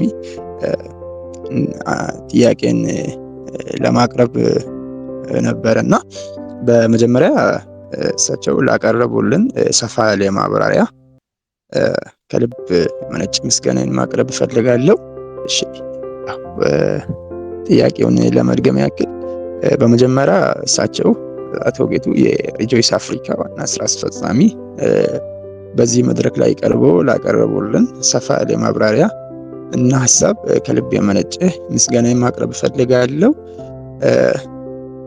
በመቀጠልም ያው ጥያቄን በድጋሚ ለማቅረብ ያክል ስለሆነ አጠራጣሪ አድርጌ ለማቅረብ ሞክራለሁኝ እና የኢትዮጵያ ችግር እሳቸውም ለማቅረብ እንደሞከሩት በጣም ሰፊ እና ውስብስብ እና በአንድ ሰውም ያልተፈጠረ በአንድ ሰውም አይፈታም ብዬ አስባለሁ ማለት ነው እኔ በበኩሌ። ከዚህ አንፃር ሁላችንም የመፍትሄው አካል መሆን አለብን ብዬ አስባለሁና የእናንተ ተቋም የሪጆይስ አፍሪካ ማለት ነው ይሄንን የኢትዮጵያን ችግር ከማቃለል አንፃር ተጨባጭ የሆነ እርምጃ ምን እየወሰደ ነው ለማለት ነበረ ጥያቄ። አመሰግናለሁ። እሺ እናመሰግናለን አብዱራህማን። አቶ ጌቱ መቀጠል ይችላል። እሺ ቴንክ ዩ አብዱራህማን። እንግዲህ እንደጠቀስከው ሁላችንም የየራሳችንን ኃላፊነት ባለን ፓሽኔት በሆንበት ኤሪያ ላይ እና ደግሞ ስኪልድ በሆንበት ኤሪያ ኮንትሪቢዩት ማድረግ አለብን። ሪጆይስ አፍሪካ ዋናው ሚሽኑ ለኢትዮጵያ እና ለአፍሪካ ተተኪ መሪዎችን ወጣት መሪዎችን ማሳደግ ላይ ነው የምንሰራው። ስለዚህ በዛ ጉዳይ በዩኒቨርሲቲ እና በሃይ ስኩል ሌቭል ያሉ ተማሪዎችን ቅድም በጠቀስኳቸው እሳቢዎች ላይ ትሬኒንጎች እንሰጣለን። የኮቺንግ፣ ሜንተርሺፕ፣ የፐርሰናል ዴቨሎፕመንት፣ የሆሊስቲክ ፐርሰናል ዴቨሎፕመንት እና የሊደርሺፕ ዴቨሎፕመንት ስራዎችን እንሰጣለን። በዚህ ውስጥም ደግሞ ላለፉት ወደ 18 ዓመታት ይሆናል በእኛ ፕሮግራም ውስጥ ያለፉ ወጣት መሪዎች ዛሬ በተለያዩ የስራ መስኮችና የስቲል የመንግስት መዋቅሮችም ውስጥ ሲግኒፊካንት የሆነ ኮንትሪቢዩሽን እያከናወኑ ነው የሚገኙት እና የኛ ልናበረክት እየሞከርን ያለ ነው በዋነኝነት ቫልዩ ያላቸው መሪዎች ያስፈልጋሉ ብለን እናምናለን። እንግዲህ ኢትዮጵያ በጣም ቅድምን እንደገለጽኩት በጣም ብዙ መልካም እሴቶች አሉን እና እነዛን እሴቶቻችንን የያዙ የሚያከብሩና በዛ መልካም ስነ ምግባርና ኤቲክስ ሊደርሺፕ ኤቲክስ የሚባል አለ፣ በሱ የተቃኙ መሪዎች እንዲሆኑ እንሰራለን። ሁለተኛው ሰርቪስ ኦሪየንትድ እንዲሆኑ ሰልፍ ራሳቸውን የሚያገለግሉ ሳይሆን ህዝባቸውን ለማገልገል ትኩረት አድርገው የሚሰሩ በቢዝነስ ላይ ሊሆን ይችላል፣ በገቨርናንስ በመንግስት ፖሊሲ ውስጥ በመንግስት መዋቅር ውስጥ ሊሆን ይችላል።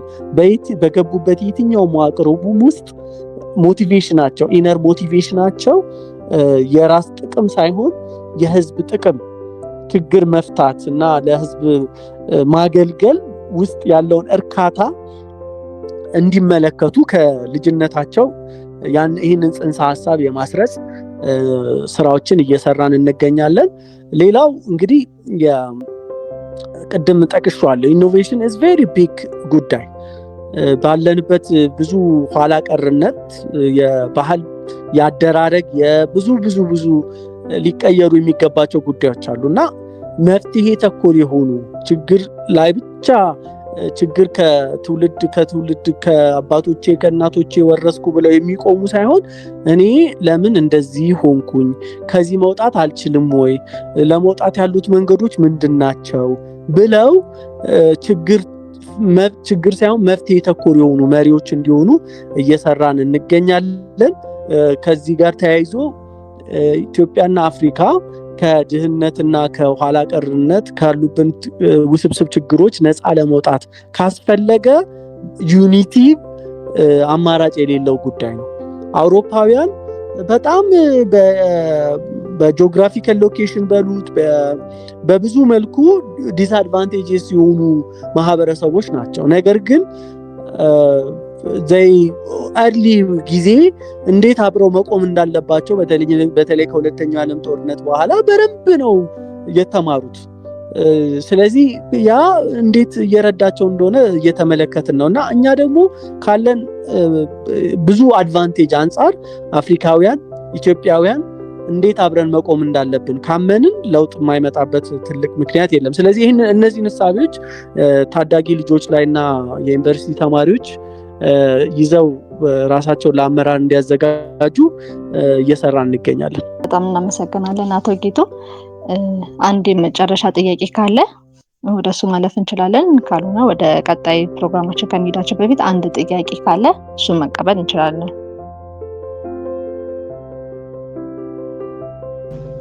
እሺ አረግ፣ እኔ አንድ ጥያቄ መጠየቅ እችላለሁ?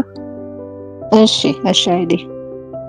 እሺ አመሰግናለሁ አቶ ጌቱ ለነበረን ሰዓት እጅግ ጥሩ ነገሮችን ነበር እያገኘን የነበረ። ከኛ ጋርም ጊዜውን ስላሳለፉ እጅግ እናመሰግናለን። የኔ ጥያቄ ብዙ ችግሮች ተነስተዋል፣ በተለይ አሁን ባለንበትና እንደው አሁን ባለንበት ኢኮኖሚ ጫና ውስጥ እንዳለን እንታወቃለን። ይህ የኢኮኖሚ ጫና ደግሞ እኛ ወጣቶች በተለይ ዩኒቨርሲቲ ያለን ስንወጣ ብዙ የሚያሳስቡን ጉዳዮች አሉ። በደንብ ተዘዋውረን መስራትም ካልቻልንም ያለው የኑሮ ውድነትን በራሱ ያሳስበናልና ወጣቶች ተስፋ እየቆረጡ ወይም እየቆረጡ ነው ማለት የምችልበት ሁኔታ ላይ ነኝ ያለሁት ብዬ አስባለሁ። ይህን ጥያቄ ስጠይቅና እንደው ምን የተሻለ ነገር አለ ለወደፊት? ቅድም ብዙ ነገሮችን ተነስቷል። ስራ ላይ ኢንተርፕረነርሺፕ ላይ ተያይዞ ወጣቶች ምን ቢያደርጉ ይህን ጫና ምን ቢያደርጉ ነው ምን ብናደርግ ልንቋቋም እንችላለን ብላ ያስባሉ? እንደው እንደ ቴክ አዌይ ይዘን የምንሄደው ምን ቢሆን የተሻለ ነው? ኃይሌ አመሰግናለሁ። እንግዲህ የጠየቀው ጥያቄ በጣም ቁልፍ ጥያቄ ነው። የአንተ ብቻ ሳይሆን አይ ቲንክ የመንግስታትም ጥያቄ ይመስለኛል። አይ ቲንክ በቅርብ ከአንድ ሚኒስቴር ጋር ዲስከስ እናደርግ የመንግስት አንዱ በጣም ቁልፍ ጥያቄ ይሄንን ሁሉ ወደ 70% የሚሆን ወጣት ታዳጊዎች ህፃናት ያለበት ሀገር ውስጥ ነው ያለነውና ለዚህ ትውልድ ስራ እንዴት እንፍጠር የሚል ነው። እና በጣም ምክንያታዊና ትክክለኛ ጥያቄ ነው። ያሉትንም ዓለም አቀፋዊ ሀገራዊ ሁኔታዎች ስንመለከት በተለይ ችግሮቹ ላይ ብዙ አተኩረን ከተመለከትን ተስፋ ያስቆርጣል እና እስማማለሁ በሱ። ነገር ግን እንግዲህ አንደኛ ማወቅ ያለብን በቃ በዚህ ዘመን ውስጥ ነው ያለነው፣ ይሄንን መቀበል አለብን። ኢትዮጵያ ውስጥ ነው ያለነው፣ ይሄንን መቀበልና ማመን አለብን። ውስብስብ ችግሮች ያሉበት ሀገር ውስጥ ነው ያለነው፣ ይሄንን ማመን መቀበል አለብን። ስለዚህ ከዛ ነው የሚጀምረው፣ ከመቀበል በቃ ያለንበት ሁኔታ ይሄ ነው። ችግሮቻችን እነዚህ ናቸው። እኔ ልቆጣጠራቸው የማልችላቸው ችግሮች አሉ ከፊቴ። ስለዚህ ምን ይሻላል ብሎ ማሰብ ይፈልጋል። እንደዛ ስናስብ ደግሞ ቁጭ ብለን ስለማንችላቸው ልንፈታቸው ስለማንችላቸው ጉዳዮች ብንብሰለሰል ምንም አናመጣም። አንተ ቀደም እንደጠቀስከው ይበልጥ ተስፋ መቁረጥ ይጨምሩብን ይሆን ዘንድ እንጂ መፍትሄ አያመጡ። ከዛ ይልቅ ልንለውጣቸውና ልንቀይራቸው በእኛ ቁጥጥር ውስጥ ስለሆኑት ጉዳዮች ማሰብ አለብን። ሰዎች በሚገርም ሁኔታ በጣም በከፋ እንግዲህ ከፋ ከሚባለው ዓለም ላይ ከሆኑት ነገሮች መካከል አንዱ የሆሎኮስት የጁሾች ጭፍጨፋ የናዚ ሁኔታ ነው እና ምናልባት በዚህ ጉዳይ ላይ የተጻፉ መጽሐፎችን ብታነቡ በእንደዚህ አይነት አሰቃቂ ሁኔታ ውስጥ ሆነው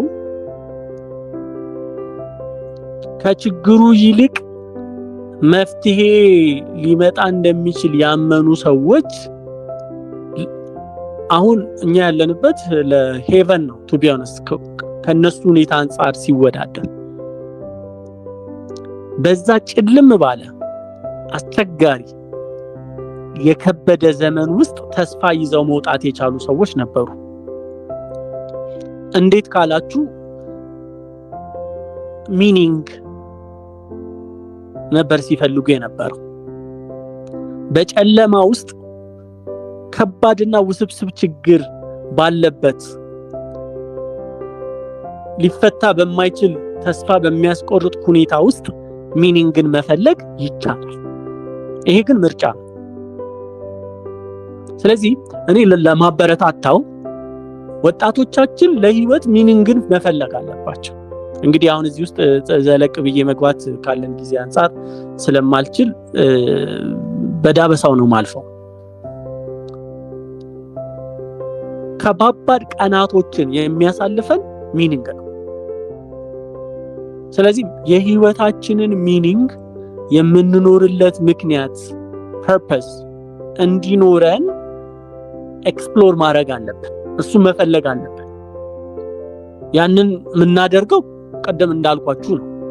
ልንቆጣጠረው በምንችለው ጉዳይ ላይ ብቻ በማተኮር በዛ ላይ መሰረት አድርገን ራሳችን ላይ ዓለም ላይ የሆነ ያለውን ነገር ልናቆም አንችልም። ግን አእምሯችን ውስጥ የምናስበውንና የምናየውን ነገር የመቆጣጠር መብት አለ። የዚህ ሉዓላዊ መብት እንዳለን ልናምን ይገባል። እንግዲህ ከዚህ ቀጥሎ እኔ ከረንትሊ ያጠናሁት ያለሁት ከፐርፐዝ ኤንድ ካሪየር አላይንመንት ለፋይናንሻል ስቴቢሊቲ ያለው ፋክተር ምንድነው ኢፌክት ምንድነው የሚል ጥናት እየሰራው ነውና ይሄም የሀገራችን ውስጥ ያለውን የስራ አጥነት ከመቅረፍ አንፃር ትልቅ አስተዋጽኦ ይፈጥራል ብዬ አምናለሁ። ወደፊት ግን እንደው በዚህ ጥናት ውስጥ ካገኘኋቸው አንዳንድ ነጥቦችን ላንሳ። እንግዲህ አንድ ሀገር የሚቀየረው በመስራት ነውና ስራ ደግሞ እንደተለመደው ያው መቀጠር አለ መፍጠር አለ። ሁሉም ሰው ፈጣሪ አይደለም፣ ሁሉም ሰው ተቀጣሪ ደግሞ አይደለም። ስለሱ ሰዎች ራሳቸውን ሊያውቁ ይገባሉ። እንደኔ እምነት ሁላችንም ጊፍቶች አሉን፣ ሁላችንም ስጦታዎች አሉን፣ ሁላችንም ፓሽኔት የምንሆንባቸው ጉዳዮች አሉ፣ ሁላችንም ዩኒክ የሆነ ፐርሰናሊቲ አለን። እነዚህ ነገሮች አዌርነስ መኖሩና እነዚህ ነገሮች ማወቅ፣ እነዚህ ነገሮች ካፒታላይዝ ማድረግ፣ እነዚህ ነገሮች ላይ መስራት ከዛ እነዚህን አውቁና እነዚህን ሻርፕን አድርጎ ልንሰራው ከምንፈልገው ካሪየር ጋር አላይን ማድረግ በተቀጥረንም ይሁን ፈጥረን ረጅም ርቀት እንድንጓዝ የሚኖረው አስተዋጽኦ በጣም ከፍተኛ ነው። ስለዚህ በዚህ ጊዜ ወጣቶች ሊቆጣጠሯቸው የሚችሉት ለምሳሌ ስፖርት መስራት በጣም ሲምፕል ነገር ነው ግን በጣም ደግሞ በአእምሮ ጤንነት ላይ ትልቅ አስተዋጽኦ አለው። በፊዚካል ጤንነት ላይ ትልቅ አስተዋጽኦ አለው። ይህን ከማድረግ የሚያግደን ምንም ነገር የለም። አዎ ችግር አለ፣ ግን በቃ ይህንን ማድረግ እንችላለን። ማንበብ ይቻላል። ዘንድሮ ሶሻል ሚዲያው እንዴት ዲስትራክት እያደረገ እንደሆነ ዲፕ ወርክ እንዳንሰራ እንዴት እያደረገን እንደሆነ እንደምታዩት ነው። ስለዚህ ራስን ማሳደግ ላይ መስራት ይችላሉ። ይህንን እንዳታደርጉ የሚያግዳችሁ ምንም ነገር የለም። በምንም አይነት ሁኔታ ውስጥ ሁኑ ራሳችሁን ሳታቋርጡ ራሳችሁን ማሳደግ ላይ መስራት ትችላላችሁ። ዜን ሁኔታዎችና ጊዜው ሲገናኝ እድሎች እናንተን አትራክት አድርገው እናንተ የምትመረጡ ሳትሆኑም ወደ መምረጥ አቅም ውስጥ መምጣት ትችላላችሁ። ስለዚህ የራሳችሁ ፐርሰናል ዴቨሎፕመንት ላይ አጠንክራችሁ መስራት ይኖርባችኋል። ከካሪየር አንፃር ደግሞ ስትሬንግዝ ቤዝድ የሆነ ካሪየር አላይንመንት ማድረግ ጥሩ ነው። ነገር ግን ምናልባት የምትወዱትና የምትችሉት ከእናንተ ጋር የሚሄዱ ነገሮች እስኪመጡ ድረስ ደግሞ ሰርቫይቭ ማድረግ ስላለባችሁ ደግሞ ለአጭር ጊዜ የማትወዱትን ብዙ ምቾት የማይሰጣችሁን ነገር ለመኖር ብሎ መስራትም ክፉ አይደለም። ስለዚህ እሱን ማሰብ ጥሩ ነው፣ ይቻላል። በጣም እኔ ብዙ ማቃቸው ሰዎች አሉ ሰው የሚያምኑት ጎበዝ የሆነ በባህሪው በአመለካከቱ የተቃኘ ሰው የሚፈልጉ ተቀጣሪ አብሯቸው የሚሰራ ሰው የሚፈልጉ ሰዎች አሉ። ግን ምንድነው አለመገናኘት ነውና ያንን ሌን ለማግኘት ያንን ሰው ሆኖ መገኘት ያስፈልጋልና እንደው ከሞላ ጎደል እነዚህ ነገሮች ይረዳሉ ብዬ አስባለሁ። ቴንክ ዩ። እሺ አቶ ጌቱ ለሰጡን ሰፊ ማብራሪያ እጅግ በጣም እናመሰግናለን። እግዚአብሔር ያክብርልን። ካለን ሰዓት አንፃር ወደ ሶስተኛው ጥያቄ እንገባለን። ወደዛ ከመግባታችን በፊት ግን የካርድ ሽልማት ይኖረናል። ይህንን የካርድ ሽልማት የምናደርገው ካሉን ቁጥሮች ላይ 14 ዲጂቶች አሉት። ከ14 ዲጂቶቹ 10ን እንናገርና 4ቱን ደግሞ ከሶስተኛው ጥያቄ በኋላ እሞላለሁ ማለት ነው። ዝግጁ ናችሁ አይደል? ቁጥሩን ልናገር ነው። እሺ ወደ ቁጥሩ ገባለሁ። 4 0 0 7 5 6 1 2 1 0 10 ዲጂት። ወደ ሶስተኛው ጥያቄ እንገባለን። የሶስተኛው ጥያቄያችን የሚሆነው እነዚህ ችግሮች በምን ሊፈቱ ይችላሉ? እንዲሁም ደግሞ የትኛው ዘርፍ ቅድሚያ ሊሰጠው ይገባል? የማን ኃላፊነት ነው የሚለውን ሶስተኛው ጥያቄ ላይ ፖስት እናደርጋለን። ወደዛው እንገባለን። እንደምን አመሻችሁ። ጥምት ይባላለው ከጂአርኤስ ኢትዮጵያ።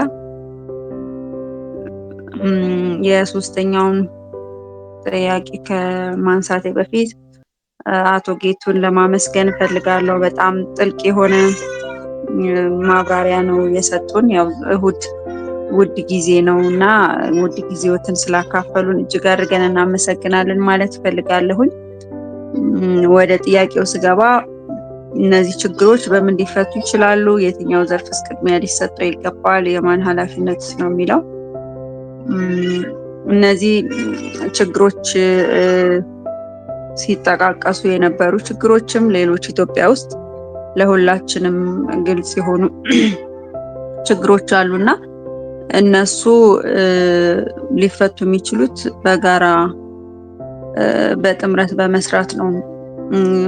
ያው ሁላችንም የተጸናወተን ነገር አለ። አንድን ችግር ከራሳችን ላይ አውርደን ሌሎች አካላት ላይ ማፈናጠር፣ በአስፈጻሚ አካላት ላይ መውሰድ፣ ችግሮችን ከኛ ያለብንን ኃላፊነት አለመወጣት ችግሮች አሉ። እንደሱ ያ ባህሪና ያ ልምድ ግን የባሰ ሀገራችንን ወደ ከፋ ነገር ነው እየወሰዳት ያለው እንጂ አሁን ለደረሰችበት ላለችበት ችግር ሁላችንም ተጠያቂዎች ነን። ከጥቂት ጀምሮ እስከ ትልቅ ድረስ አይቶ ማለፍ በራሱ ኃላፊነት አለመውሰድ በራሱ ወንጀል ሲሰራ ጥፋት ሲጠፋ አይቶ ማለፍ በራሱ ችግሩ እየተባባሰ እንዲሄድ ሌሎች ችግሮች እየተደገሙ እንዲመጡ ያደርጋል ማለት ነው። ስለዚህ ሁላችንም ሪስፖንሲቢሊቲ አለብን። ስለዚህ በጋራ ጥምረት ነው መንግስት ትልቁን ድርሻ ቢወስድም ችግሮችን ለመፍታት ከማህበረሰቡ አቅም በላይ የሆኑ ችግሮችን ለመፍታት መንግስት ትልቁን ድርሻ ቢወስድም ግን እያንዳንዱ ዜጋ በጥምረት ብንሰራ የውይይት ልምዳችንን እያዳበርን ብንሄድ ግጭቶችን ለመፍታት የምንሄድበት መንገድ ድሮ አባቶቻችን እናቶቻችን የሚጠቀሟቸው መንገድ እያጎለበትናቸው ብንሄድ ችግሮቻችን በቀላሉ ምክንያቱም አሁን ግጭት ነው ትልቁ ችግራችን። አሁን የሁሉም መነሻ መንግስት ከሌሎች ኃይሎች ጋር የሚያደርገው ግጭት ራሱ ወንድምና ወንድም ግጭት ላይ ነው ያለው። ሌሎች ክልሎች ላይ ስንሄድ አዲስ አበባ ነው ቅድም መረጅ እንደጠቀሰው ፊት ለፊታችን እያየ ነው ያልሆነው እንጂ ሁሉን ነገር ቤተሰቦቻችን ይነግሩናል የሚከናወነውን ነገር። የችግሩ ደግሞ ወላፈንም ደግሞ አዲስ አበባም እየገረፈን ነው ማለት ነው። ሌላው የኢንፍሌሽኑ በራሱ ሌላ በጣም ትልቅ ችግር ነው ለወጣቱ ማለት ነው። እነዚህ ነገሮች የራሳችን ኮኦፕሬቲቭ የሆነ ስራ ያስፈልገናል። መንግስት ትልቁን ድርሻ ቢወስድም ለችግሮቹ ማለት ነው። ሌላው የትኛው ዘርፍ ቅድሚያ ሊሰጠው ይገባል የሚለው እኔ በጣም ይሄ ኮንፍሊክት ማኔጅመንቱ ላይ በጣም እሱ ትልቅ ሁሉንም ቅድም እንዳልኩት የሚያቅፍ ስለሆነ እሱ ለሌሎች ችግሮች መፈጠር በራሱ ችግር ስለሆነብን እሱ ትልቁ መፈታት ያለበት ለወጣቱም እፎይታ ሊሰጥ የሚችል የስራ እጦትን፣ የሰላም እጦትን፣ ይሄ ፍትህ ማጣትን በራሱ እኩልነት አለመኖሩን፣ ኑሮ ውድነቱን፣ ስጋቱ በቃ ሀገርህ ላይ ኖረህ በራሱ አሁን ቅድም ኃይለ ልዑል ያነሳው ስጋት ትልቅ ስጋት ነው። ስለዚህ በቃ እነዚህ ነገሮች ሊቀርፍልን የሚችለው ኮንፍሊክቱ ሰላም ከሆነ ሰው ተዘዋውሮ ከሰራ ይሄ የኢኮኖሚክ ፕሮብለሙ ይፈታልናል ማለት ነው። ስለዚህ መንግስት ደግሞ ፍትህ ላይ የሚሰራ ከሆነ ነፃ መሆን ያለባቸው ተቋማቶች ነፃ ሆነው ማህበረሰቡ የሚያገለግሉ ከሆነ ትልቁ ነገር ለማህበረሰቡ እፎይታ መስጠት ይችላል ብዬ አስባለሁ። ኃላፊነቱ ቅድም እንዳነሳሁት ነው። እንደ ማህበረሰብ የየራሳችንን ድርሻ መውሰድ ያለብን ከአሁን ጀምረን እኛ ማለት አለብን። በጣም ኔግሊጀንሲ በጣም ኢንዲቪዥዋሊዝም እየበዛ ነውና እሱ ደግሞ አሁንም ወደ ሌላ አዘቅት ነው የሚከተልና ያገባኛል የሚል ስሜት ውስጥ መግባት ይኖርብናል። ሌላው ደግሞ እንደ አስፈጻሚ አካል ደግሞ ሪስፖንሲቢሊቲ ወስዶ ማህበረሰብን ወክላለሁ ብሎ የተቀመጠ መንግስት አለ። መንግስት ደግሞ በትልቁ ትልልቅ ነገሮችን ሊፈታልን ይገባል ብዬ አስባለሁ። አመሰግናለሁ። እሺ፣ እናመሰግናለን በጣም ትምህርቴ። ሌላ ሀሳብ ካለ ወደ ሌላ ሰው እናልፍ።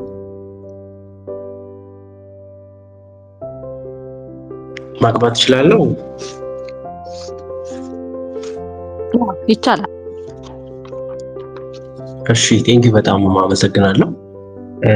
ከሁለተኛው ጥያቄ መጀመር ፈልጋለሁ። መንስኤዎቹ ምንድናቸው ለተባለው ችግሮች አሉብን ወይ? አዎ ችግሮች አሉብን፣ እውነት ነው።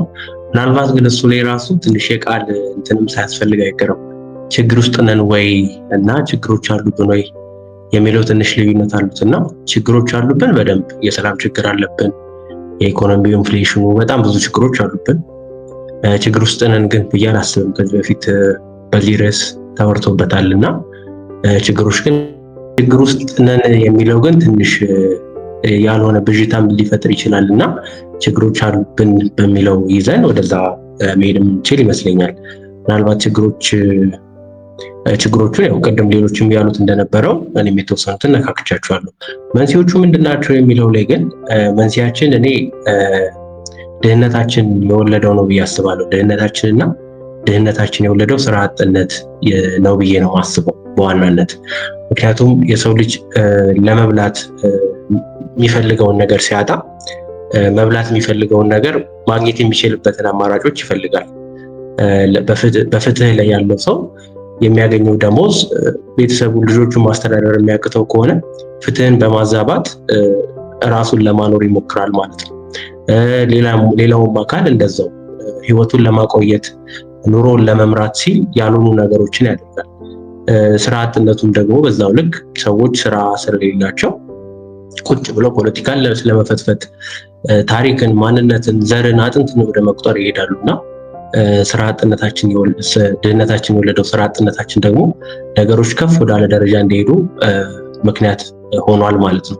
ምክንያቱም ዛሬ አንድ በደንብ ፖለቲካን ወር ደግሞ ታሪክን ያልተረዳ አንድ ሰው ወጥቶ ቢያወራ ለዛ ሰው ምላሽ የሚሰጡ በጣም ብዙ ስራ አጥ የሆኑ በጣም ብዙ ሰዎች አሉና እነዚህን ሰዎች ወዳልተፈለገ ነገር ለመምራት ያልተፈለገ ነገር እንዲያደርጉ ለማድረግ እድሎችን ይሰጠዋል ማለት ነው። ስለዚህ ስራ አጥነታችንን ማስተካከል ከቻለን ኢትዮጵያ ውስጥ በጣም ብዙ ቁጥር ያለው ወጣት አለ።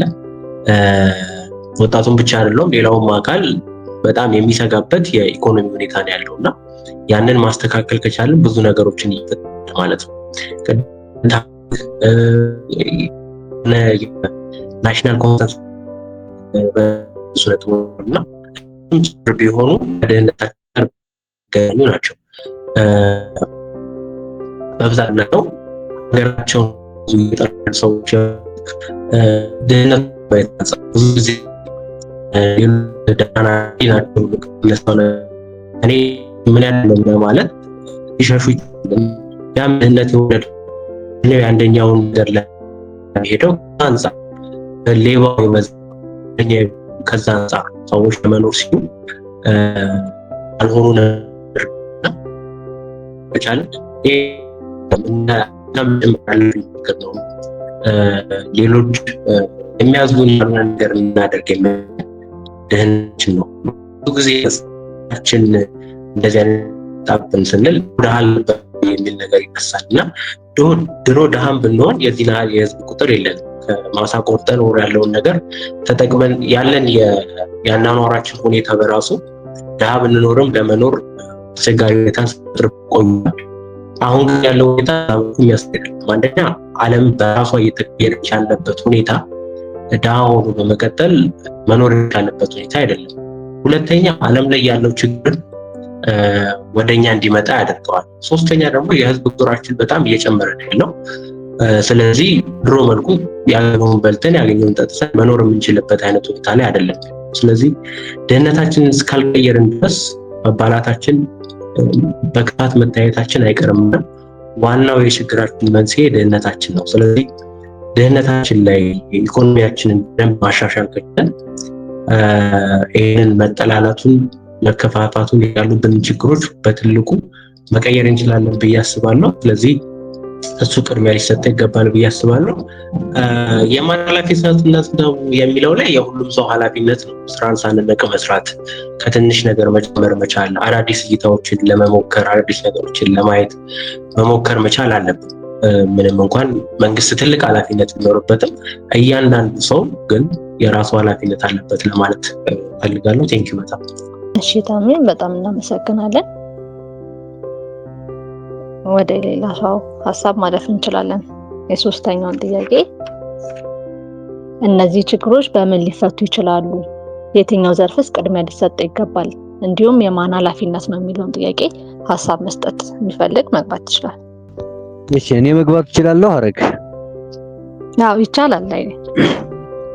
እሺ በድጋሜ አመሰግናለሁ። አቶ ጌቱም ሰፋ ያለ ማብራሪያ ነው ጊዜያቸውን ሰጠው የሰጡን ማመስገን ፈልጋለሁ።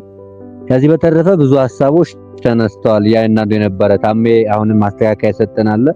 አይ ቲንክ በዛ የተረዳነው ይመስለኛል ሁላችንም። አሁን ያለው ጥያቄ እነዚህ ችግሮች በምን ሊፈቱ ይችላሉ ነው የሚለው። እኔ እንዳየሁት ከሆነና እንደምረዳው ከሆነም በውይይትና በውይይት ብቻ የሚፈታ ነገር ነው መስሎ የሚታየኝ። አሁን ከሱ ባለፈ ግን ሁላችንም በርቀት ሆነን ሁላችንም በያለንበት ጥግ ይዘን የምናወራ ከሆነ አሁን መበባስ እንጂ መፍትሄ ይኖራል ብዬ ስለማላስብ ሁላችንም በመነጋገር ከሰሜንም ከደቡብም ከምዕራብ ከምስራቅ ሆነን ሀገራችን በደንብ ብናያት የሚል ነገር አለኝና ካልተነጋገር ካልተዋየን አሁን ማባባስ ነው መስሎ የሚታየኝ። ሌላ የትኛው ዘርፍ ቅድሚያ ሊሰጠው ይገባል? የተነሱ ችግሮች ምናልባት ተያያዥነት አላቸው። አንዱ ለአንዱ ይመጋገባሉ፣ አንዱ ይደጋገፋሉ። ነገር ግን አሁን ካለንበት ሲቹዌሽን በደንብ እኔ በተረዳሁት የሰላምና ደህንነት ቅድሚያ መሰጠት አለበት ብዬ አስባለሁ።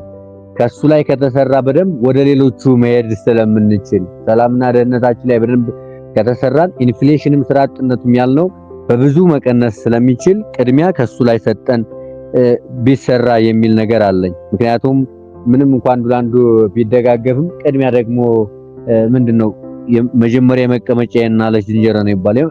ትልቁና የሚያሳስበው ብዬ የማስበው በኔ እይታም ለብዙዎቻችን ይላል ብዬ የማስበው የሰላም ሁኔታ ስለሆነ ማለት ነው። ሌላው የማን ኃላፊነት ነው የሚለው ሶስተኛው ጥያቄ ትልቁ ችግር ያለ የሚመስለኝ ከዚህ ጋር ነው። ችግሮች ሲፈጠሩ እኔ ፈጠርኳቸውን ችግሮች በከሌ ማሳበብ በአንተ ወይም ባንቺ በእነሱ ማሳበብ ከሆነ አሁንም ትልቅ ክፍተት አለ ብዬ አስባለሁ። ኃላፊነትን መውሰድ መልመድ አለብን ለእያንዳንዱ ለሚፈጠሩ ነገሮች።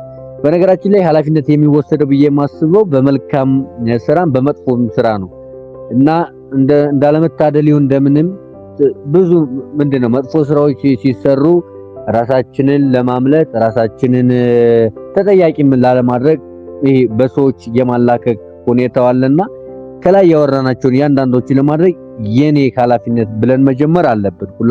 ሁላችንም ጠቅሰናል ብዬ አስባለሁና የኔ ኃላፊነት ምንድነው?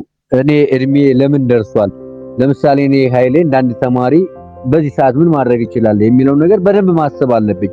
የምወስንበት ሰዓት ነው ብዬ አስባለሁና ሐረግን ወይም ሌላ ሰው ከምል እኔ ግን ምን ማድረግ አለብኝ ቅድሚያ የሚለው ነገርና ቅድሚያ ራሳችንን በደንብ መፈተሽ አለብን።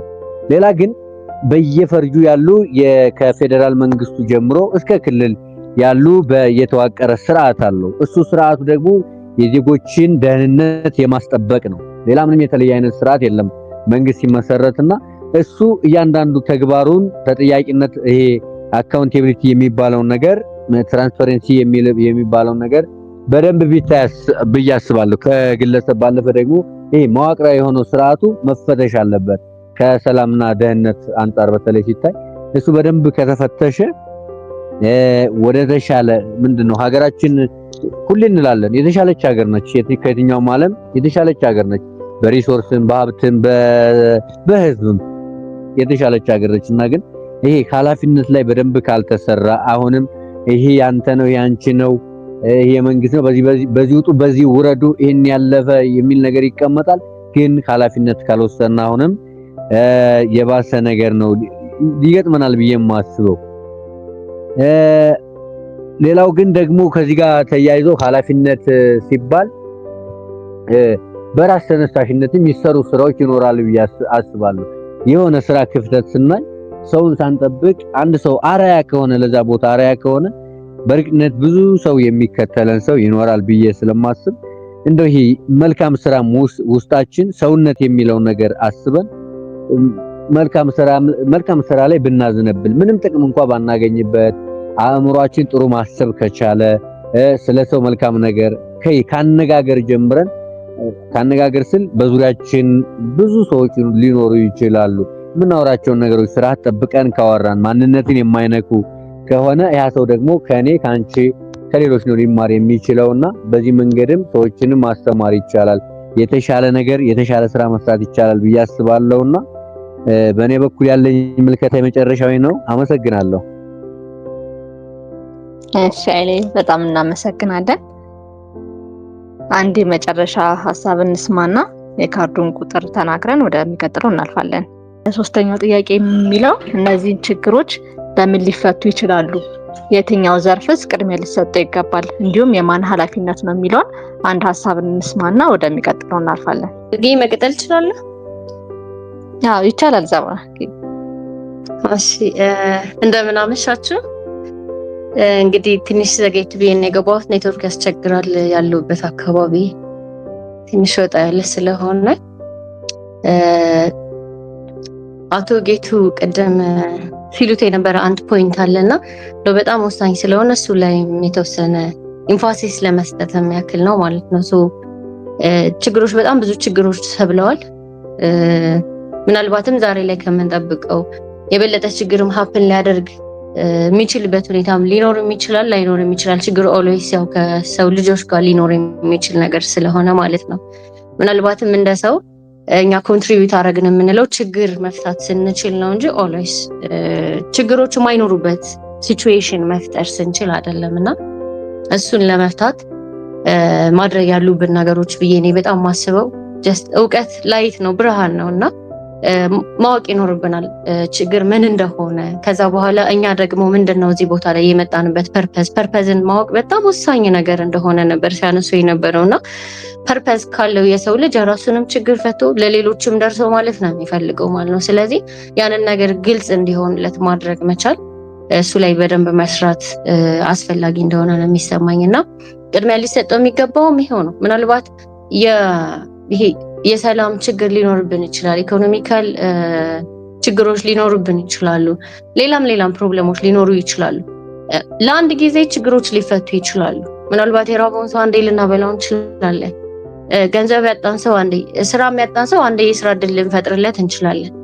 ግን አንዴ ችግሩ የተፈታለት ሰው ከዛ በኋላ በራሱ ችግሩን መፍታት የሚችልበት አቅም እስካልተገነባለት ድረስ አሁንም ሌላ ላይ የኛን ችግር የሚፈታ ፍለጋ ላይ ነው ማለት ነው የምንሄደውና ራስን ችሎ ችግርን የመፍታት አቅም መገንባት ላይ ሰዎች ያላቸውን እንደ ሰው ያለንን ፖቴንሻል አንደርስታንድ ማድረግ ላይ ማስተማርና እዛ ላይ ኔክስት የሚመጣው ጄኔሬሽን ፐርፐዝ ያለው ችግር መፍታት የሚችል ኃላፊነት የሚሰማው ምን ኮንትሪቢዩት ላድርግ ብሎ ማሰብ የሚችል ጄኔሬሽን እስካልተፈጠረ ድረስ አንዱ ያንዱን ፈቶ ብቻ ሁልጊዜ ይሄ መንግስት ብለን የምናስበው ኦር የሆነ ግሩፕ ችግር ሊፈታልን ይችላል ብለን የምናስበው ላይ ሁሌ ኤክስፔክት የምናደርግ ከሆነ ነገ ችግር ሲፈጠርም እንደዛ አይነት እና ሁሌ ደግሞ ያንዱን ችግር ሲፈታ ብቻ የሚኖር የሆነ አካልም ኦርጋናይዜሽንም ፕሮጀክትም የለም። ሁሉም የሆነ ጊዜ ላይ መጥቶ ችግር ይፈታል። ሁሉም የሆነ ጊዜ ላይ መጥቶ የሚችለውን ያደርጋል። ግን ሰዎች በራሳቸው አቅም መገንባት በራሳቸው ችግር መፍታት የሚችሉበት አይነት እሳቤ እንዲኖራቸው እንደዛ አይነት አቋም እንዲኖራቸው እሱን መስራት እንዲችሉ አንዳንድ ጊዜ ደግሞ የሰሩ ሰዎች በመናገኝ ሰዓት ዋጋ መስጠት ለሰሩት ስራ አፕሪሺየት ማድረግ ሮል ሞዴል እንዲሆኑ ማድረግ ማስቻል። ምክንያቱም አንዳንዴ ችግር ተፈጠረ ብሎ ለምሳሌ አንድ ፍትህ ላይ የሚሰራ ሰው ደሞዝ አነሰው ብለን ኦር ምናምን አንድ የተነሳ ኤግዛምፕል አለና እሱ አንሶታል ርቦታልና ችግሩን የፈታበት ኦፕሽን ግን ሌላ አማራጭ ነው፣ ልክ ያልሆነ ሌላ ችግር የሚፈጥር ማለት ነው። ሰምታይምስ ችግርን እየተጋፈጡና በትክክለኛ መንገድ ደግሞ እየሄዱ ያሉ ልክ ያልሆነ ነገር የምንሰራበት ኦፕሽን በጣም ብዙ ኦፕሽን እንዳለ ሁላ ልክ የሆነ ነገር የሚያሰራ ደግሞ በጣም ብዙ ኦፕሽን አለ። ባይዘወይ የሆነ ሰሞን በጣም ችግር ሆኖ የሆነ ሰሞን መፍትሄ የሚመጣበት አይነት ላይፍ አይደለም የምንኖረው። በአንድ ጊዜ መልካሙም በአንድ ጊዜ መጥፎም ነገር የሚካሄድበት ዓለም ውስጥ ነው ያለነው። ስለዚህ ያንን ኦፕሽን በትክክል መርጠው በትክክለኛ መንገድ የሚሄዱ ሰዎችን እንደ አርአያ ማድረግና ለእነሱን አፕሪሺየት ማድረግ ቫልዩ መስጠት ከቻልን ከኋላ የሚመጡትን ደግሞ ፐርፐዝ እየሰጠናቸው መንገድ ማሳየት የምንችልበት ሲቹዌሽን ከተፈጠረ ነገር ራሱ የኢኮኖሚካል ፕሮብለምን የሚፈታ ፖለቲካል ችግሮችን የሚፈታ የሰላም ችግሮቻችን የሚፈታ ራሱን የቻለ ትውልድ ማፍራት እንችላለን ብዬ አስባለሁ። ኃላፊነቱ የእኛም ነው፣ የሁሉም እንደ ሰው የሁላችንም ኃላፊነት ነው ብዬ ነው ማስበው። አመሰግናለሁ። እሺ ዘው እናመሰግናለን በጣም ስለሰጠሽን ሀሳብ። የካርዱን ቁጥር የመጨረሻ ቁጥሮቹን እናገራለሁ። ቀደም ያዛችሁት ካላችሁ ማምላት ይቻላል። ይሰማል? ልቀጥል ወይስ እየተሰማ አይደለም? ይሰማል። ሀረግ ይሰማል። እሺ ቴንክ ዩ። እሺ የመጨረሻው አራቱ እሺ 8665 ድጋሚ ደግሞ አለው 8665 ሙሉ ቁጥሩን ሞልቶ ያገኘው ሰው አሁን ግሩፑ ላይ ደርሶኛል የሚለውን ነገር ፖስት ቢያደርግልን ደስ ይለናል። ይሄ ብቻ አይደለም ያለን ሽልማት፣ እንዲሁም በዋናነት የምንጠብቀው የመጽሐፍ ሽልማት ይኖረናል። አቶሚክ ሃቢትስ የሚል በጄምስ ክሌር የተጻፈ መጽሐፍ አለን። እሱን ደግሞ በስተመጨረሻ ጥያቄ ጠይቀን ላሸነፈ ሰው የመጽሐፍ ሽልማት ይኖረናል ማለት ነው። አሁን ካለን ሰዓት አንጻር ግን ቀጥታ ወደ አራተኛው ጥያቄ ነው የምንገባው። የአራተኛውና የመጨረሻው ጥያቄያችን እኛስ እያንዳንዳችን እንደ ግለሰብ፣ እንደ ወጣት ወይም ደግሞ ኃላፊነት እንደሚሰማው ዜጋ እነዚህን ችግሮች እንዲፈቱ ከኛ ምን ይጠበቃል? እንዴት አስተዋጽኦ ማድረግ እንችላለን? የሚል ነው። ድጋሚ ደግሞ አለው አራተኛውን ጥያቄ እኛስ እያንዳንዳችን እንደ ግለሰብ፣ እንደ ወጣት ኃላፊነት እንደሚሰማው ዜጋ እነዚህን ችግሮች እንዲፈቱ ከኛ ምን ይጠበቃል? እንዴትስ አስተዋጽኦ ማድረግ እንችላለን? ግሩፕም ላይ ፖስት እናደርጋለን። እዚህ ላይ አንዱ ለሰው ብቻ ሀሳብ ተቀብለን ጨርሳለን። አመሰግናለሁ። ያው ሁላችንም ከእኛስ ምን ይጠበቃል ለሚለው ጥያቄ እስካሁን ስሰማ ነበረ፣ አልሰጠውም ነበረ፣ ግን እየተከታተልኩ ነበረ። እንደኔ ሁሉም ሰው ቅድምም ደጋግማችሁ እንዳላችሁ ብዙዎቻችሁ ሁሉም ኃላፊነት አለበት፣ ኃላፊነትን መወጣት ያስፈልጋል። ምን አገባኝ ለማለት ተብሏል ብዙ ነገሮች እና እንደኔ ሀሳብ ችግር ዘርፈ ብዙ ነው። ሲጀመርም እንደ ሀገርም ችግር የሚሆኑ ነገሮች በተለያዩ ቦታዎች መስናቸው ነገሮች ሊሆኑ ይችላሉ። በየዘርፉ በየቦታው ትምህርት ቤት ሊሆን ይችላል፣ ትናንሽ ተቋማት ሊሆኑ ይችላሉ፣ ቤተሰብ ውስጥ ሊሆን ይችላል። በብዙ ቦታዎች ችግሮች ሊኖሩ ይችላሉ። እነዚህ ችግሮች ጊዜ የሆነ ችግር ሲፈጠር የሆነ የምንጠቁምበት አካል አለ። ቅድም እየተነገረ ከሌ እንደዚህ ቢያደርግ እኮ ከሌ እንደዚህ ቢያደርግ እኮ ምናምን ነገር እንላለን ብዙ ጊዜ በተለምዶ። ግን በመሰረቱ ከኔ ቢሆንስ ምን ማበረከት እችላለሁ ነገር በደንብ ልናስብ ይገባልና የችግሩ መፍትሄ እኛ ጋር ሊሆን ስለሚችል እያንዳንዱ ሰው እሱ ማበርከት የሚችለውን ነገር ማሰብ ይችል እላለሁ። ሁለተኛው ነገር ደግሞ ለትላልቅ ለሚባሉ ባለድርሻ አካላትም ሀሳቡን በነፃነት በውይይት ቁጭ ብሎ በጠረጴዛ ዙሪያ ችግር መፍታት ይቻላል እና ምናልባት መፍትሄ የሚችሉ ወይም ከኛ ሊጠበቁ የሚችሉት ነገሮች ደግል እኔ ምን ማድረግ እችላለሁ? ብዙ ጊዜ በተለምዶ ተሰብስበን ቁጭ ብለን ከዚህ ቢያደርግ ኖሮ ከሌኮ እንደዚህ ባድርግ ኖሮ የሚለውን ባህላችንን ልንተው ይገባል እላለሁ። ብዙ ጊዜ እንደዛ ቃል ቢመስሉ ተደጋግመው ሲወሩ ለሌሎች አካላቶችም ሆነ መጥፎ ነገሮችን ማበርከት ነው የሚሆኑት። አሁን ትናንሽ ልጆችም እኮ ከየት ይሰማሉ? ለምሳሌ ውይይት ብለን ተቀምጠን ከሌ እኮ እንደዚህ ማድረግ ነበረበት፣ ይሄ አካል እንደዚህ ያደርግ ኖሮ ይሄ አይፈጠርም ነገር በን ሌሎች ትናንሽ ልጆች ኃላፊነትን ችግር ሲፈጠር ከሌ ነው ብሎ ጣትን ጠቆምን እያስተማርን ነው የምንመጣውና ብዙ ጊዜ ራሳችንን ብንመለከት ብዬ አስባለሁ። አመሰግናለሁ። እሺ በጣም እናመሰግናለን። ፌማሶስ ካርዱም እንደደረሰ ሼር አድርገሽናል። በጣም እናመሰግናለን። ሌላ ተጨማሪ ሀሳብ ያለው ሰው ካለ መቀጠል ይቻላል። እሺ የአራተኛ ጥያቄ የሚለው እኛስ እያንዳንዳችን እንደ ግለሰብ፣ እንደ ወጣት ኃላፊነት እንደሚሰማው ዜጋ እነዚህ ችግሮች እንዲፈቱ ከኛ ምን ይጠበቃል? እንዴትስ አስተዋጽኦ ማድረግ እንችላለን? የሚለው ጥያቄ ነው። እዚህ ላይ አንድ ሁለት ሀሳብ እንቀበላለን። ከሚጠበቀው ምንድን ነው የሚለው እንደ ግዴታው ነገ የሚፈልገው በሰላም ተሳክል ነገር እንዲፈጠር ሁላችን መውጣት ያለብን ኃላፊነት አለ። የኃላፊነት ግዴታም ጭምር ነው። አብሮ መኖር ውስጥ በነገ ሂደት ውስጥ የሚገለጹ ድርጊቶችን ማድረግ ተገቢ ነው። ቀና የሆኑ ድርጊቶችን ማለት ነው። ለምሳሌ ቅድም እሱ ነበረ በየትኛውም ሁኔታ የዚህ የክፉ ተባባሪ አለመሆን ማለት ነው። ለምሳሌ የቅድም ሲነሱ ነገሮች እንደ ሀገር ነገር መባባስ ምክንያት አለመሆን፣ መነሻ ምክንያት አለመሆን፣ ያ ነገር እንዲቆም የተቻለ መጠን ስንገዛ ነፃ ማውጣት ራስን ጓደኛ እንዴት ነው እንዲሁም ደግሞ በተቻለው መጠን የተለያዩ መድረክ ውስጥ ገኙ እዛ ላይ ቀናው ማድረጉ የተሻለ የሚሆነው። ሲቀጥል ኢኮኖሚካሊ ብቁ መሆኑ መልካም ነው የሚለው በጣም የሚመጡ ፈተናዎችንም ለመቋቋም ሲነሱ የነበሩ ነጥቦች ነበሩ አይደል? ችግሮቹ እነሱ የሚችሉት አንዱ በኢኮኖሚካል ችግር ነው። ስለዚህ አንድ ሰው ኢኮኖሚካል ችግር ካለበት ለተለያዩ መጋለጥ፣ ለምሳሌ የእሱን የኢኮኖሚ ችግር ሊፈታለት የሚችል ቡድን ከመሰለው አካል ጋር ሊቀላቀል ይችላል። የእሱን ኢኮኖሚካል ችግር ሊፈታለት ይችላል ብሎ ካሰበ ቫይለንስ ጋር ሊቀበል ይችላል። ስለዚህ ያ እንዳይሆን ራሳችንን ኢኮኖሚካሊ ማድረግ ለእኛ ብቻ ሳይሆን በዙሪያችን ላሉ ሌሎች ሰዎችን የሚጠቅም ጉዳይ ሲሆን እሱ ላይ ጠንክሮ መስራት ተገቢ ነው። ግን የእነዚህ ሁሉ ነገሮች ውስጥ አለመሳተፉ እንዲሁም ደግሞ ልክ አሁን እኛ እንደምናደርግ ሀሳብ ሼር የሚደረግባቸው ቦታዎች ላይ ሄዶ በደንብ ሀሳብ ሼር ማድረግ እንደ ሴፍ ስፔስ አይነት ቦታዎች ላይ በመሄድ ሰዎች ስለኛ ራሱ ምን ማለት እንደሚችሉ እና ምን ድረስ ቢሉ እኛ አምነን መቀበል እና ያንን ነገር ያለ ምንም አይነት ባላንስ መለስ የምንችልበትን እንድናዳብር በዛ ቦታዎች ውስጥ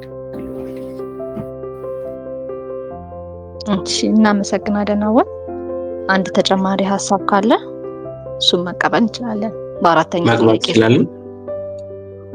ይቻላል። ታሜ መግባት ይችላለሁ። እሺ፣ ቴንክ በጣም አመሰግናለሁ።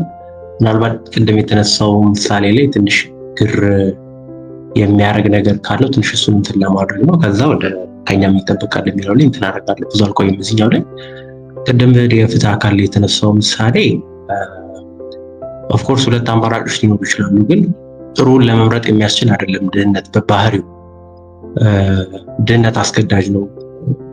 ሰው ባዶ ሲሆን መብላት ስለሚፈልገው ነገር ነው የሚያስቀድመው እሱ ነው። እና ዛሬ ጥሩ ምሳሌ ነው ብለን የጠቀስነው ሰው ድህነታችን በዚህ የሚቀጥል ከሆነ ጥሩ ነው ብለን መጥቀስ የማንችለው አይነት ሰው ይሆናል። ወይ ደግሞ ጥሩ ነው ብለን የገለጽነው ሰው በኋላ ተበላሽቶ እናየዋለን። ይህ ደግሞ እስካሁን ያየነው ነው። በጣም ስንት ተምረዋል አውቀዋል ያልናቸው ሰዎች እታች ወርደው ያልሆነ ነገር ሲያደርጉ እናያለን። እና ያም ስቲል ድህነታችን የወለደው ነው። እና የፍትህ አካሉን ብቻ ሳይሆን ፖሊሶችን ልታዩ ትችላላችሁ፣ ያልሆነ ነገር ሲያደርጉ ታያላችሁ። እና ያ በራሱ ድህነታችን የወለደው ነው። ይህ ሰውዬ ቢሞላለት ነገሮች ቢስተካከሉለት እንደ ሀገር ብዙ ነገሮች ስላሉበት ነው። እና ቢስተካከልለት እንደዛ አይነት ነገር ውስጥ የመግባት እድሉ ጠባብ ነው። ብዙዎቹ ችግሮቻችን በራሳችን ብቻ የፈጠርናቸው ሳይሆኑ ከሌላም ሀገር የመጡ ጭምር ናቸው። እና ችግሮቻችንን ለማስተካከል ድህነታችንን በደንብ መቅረፍ አለብን ብዬ ለማለት ያነሳሁት አንድ ምሳሌ ነው። ጥሩና መጥፎ ብለን ለመምረጥ እንኳን እድል የሚሰጥ አይደለም ድህነት በባህሪው። እና ያንን ለማለት ነው። ከኛ ምን ይጠበቃል የሚለው ላይ አትሊስት ያሉ ችግሮቻችን ላይ አባባሽ ባለመሆን የተወሰነ ያህል ኮንትሪቢዩት ማድረግ እንችላለን። ምንም ማድረግ ባንችል እንኳን አባባሽ ባለመሆን የሚባሉ ስም ማጥፋቶችን የሚባሉ ነገሮችን አትሊስት ባለማባባስ ተሳታፊ ባለመሆን ትንሽዬ ነገር ኮንትሪቢዩት ማድረግ እንችላለን። ዝም በማለት አትሊስት ጥሩ ነገር ማድረግ ባንችል እንኳን መጥፎውን ነገር ባለማባባስ የተወሰነ ኮንትሪቢዩት ማድረግ እንችላለን። ሌላኛው ባለንበት የስራ ዘርፍ በምንሰራቸው ስራዎች እኔ ቅድም እያልኩም እንደነበረው ዋናው ችግራችን ቅድም እያልኩኝ እንደነበረው ዋናው የብዙ ችግሮቻችን መንስኤ የሰላም እጦታችን እሱንም ጨምሮ ማለት ነው ድህነታችን ነው ብዬ ስለማስብ ጥሩ ሰራተኞች መሆን አለብን ብዬ አስባለሁ። ሌላኛው እንደ ሀገር ደግሞ ራሳችንን መቻል የምንችልበት ነገር ላይ ትኩረት ማድረግ አለብን። ቅድም እንዳልኩት ብዙዎቹ ችግሮቻችን የሀገር ውስጥ ብቻ ሳይሆኑ ከውጭ የሚገቡ ናቸው። ወይ ስኮላርሺፕ አግኝቶ ውጭ ሄዶ ተምሮ የመጣ ሰው የሚፈጥረው ውጭ የተማረው የነ ሌኒን እና የነ ማርክሲዝም ቲዮሪ ሊሆን ይችላል። ወይ ደግሞ በሌላ በዶኔሽን መልክ ገብቶ የሚፈጠር ችግር ሊሆን ይችላል። በሌላም የሚፈጠሩ ሀገር ውስጥ ብቻ ያልሆኑ ከውጭ የሚመጡ ችግሮች ናቸው። እና ኢምፖርት የሚደረጉ ችግሮች ናቸውና እነዚህን ለመቅረፍ ራሳችንን በደንብ አድርገን አጠንክረን መውጣት ነው። ኢኮኖሚካሊ ኢንዲፔንደንት መሆን አለብን። መሰረታዊ የሚባሉ ነገሮቻችን ላይ ኢንዲፔንደንት መሆን መቻል አለብን። እንደዛ ሲሆን እንደዚህ አይነት ችግሮች እንዳይፈጠሩ የማድረግ አቅማችን ከፍ ይላል።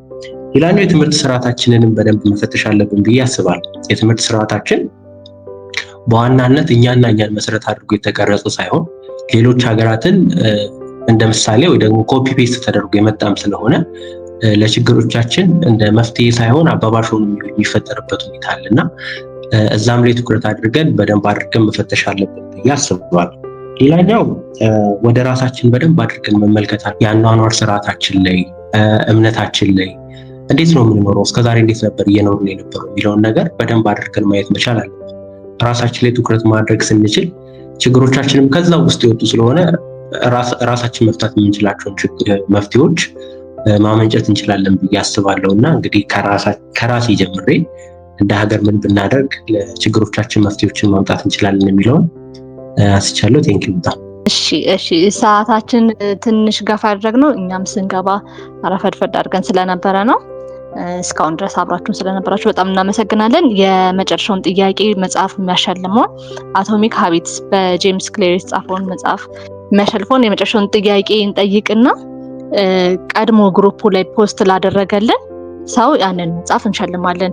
ቢሮአችን በስራ ሰዓት ከሰኞ እስከ ዓርብ ከ2 ሰዓት ተኩል እስከ 11 ሰዓት ተኩል በመምጣት መውሰድ ይችላል ማለት ነው። የእሱ ጥያቄ የሚሆነው ቅድም አቶ ጌቱ እንግዳችን ካቀረቡት ዋና ብለው ያነሱት 3 ነጥቦች ነበሩ።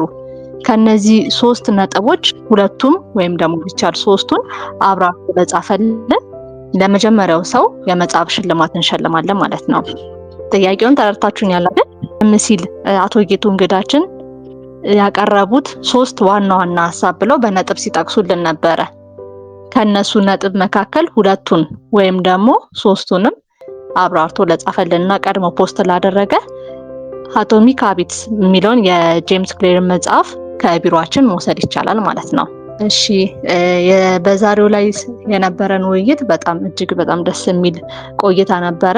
እስካሁን ድረስ ለተሳተፋችሁ፣ ሀሳብ ለሰጣችሁ፣ እንዲሁም በአትኩሮት ስታዳምጡ ለነበረ በሙሉ እጅግ በጣም እናመሰግናለን።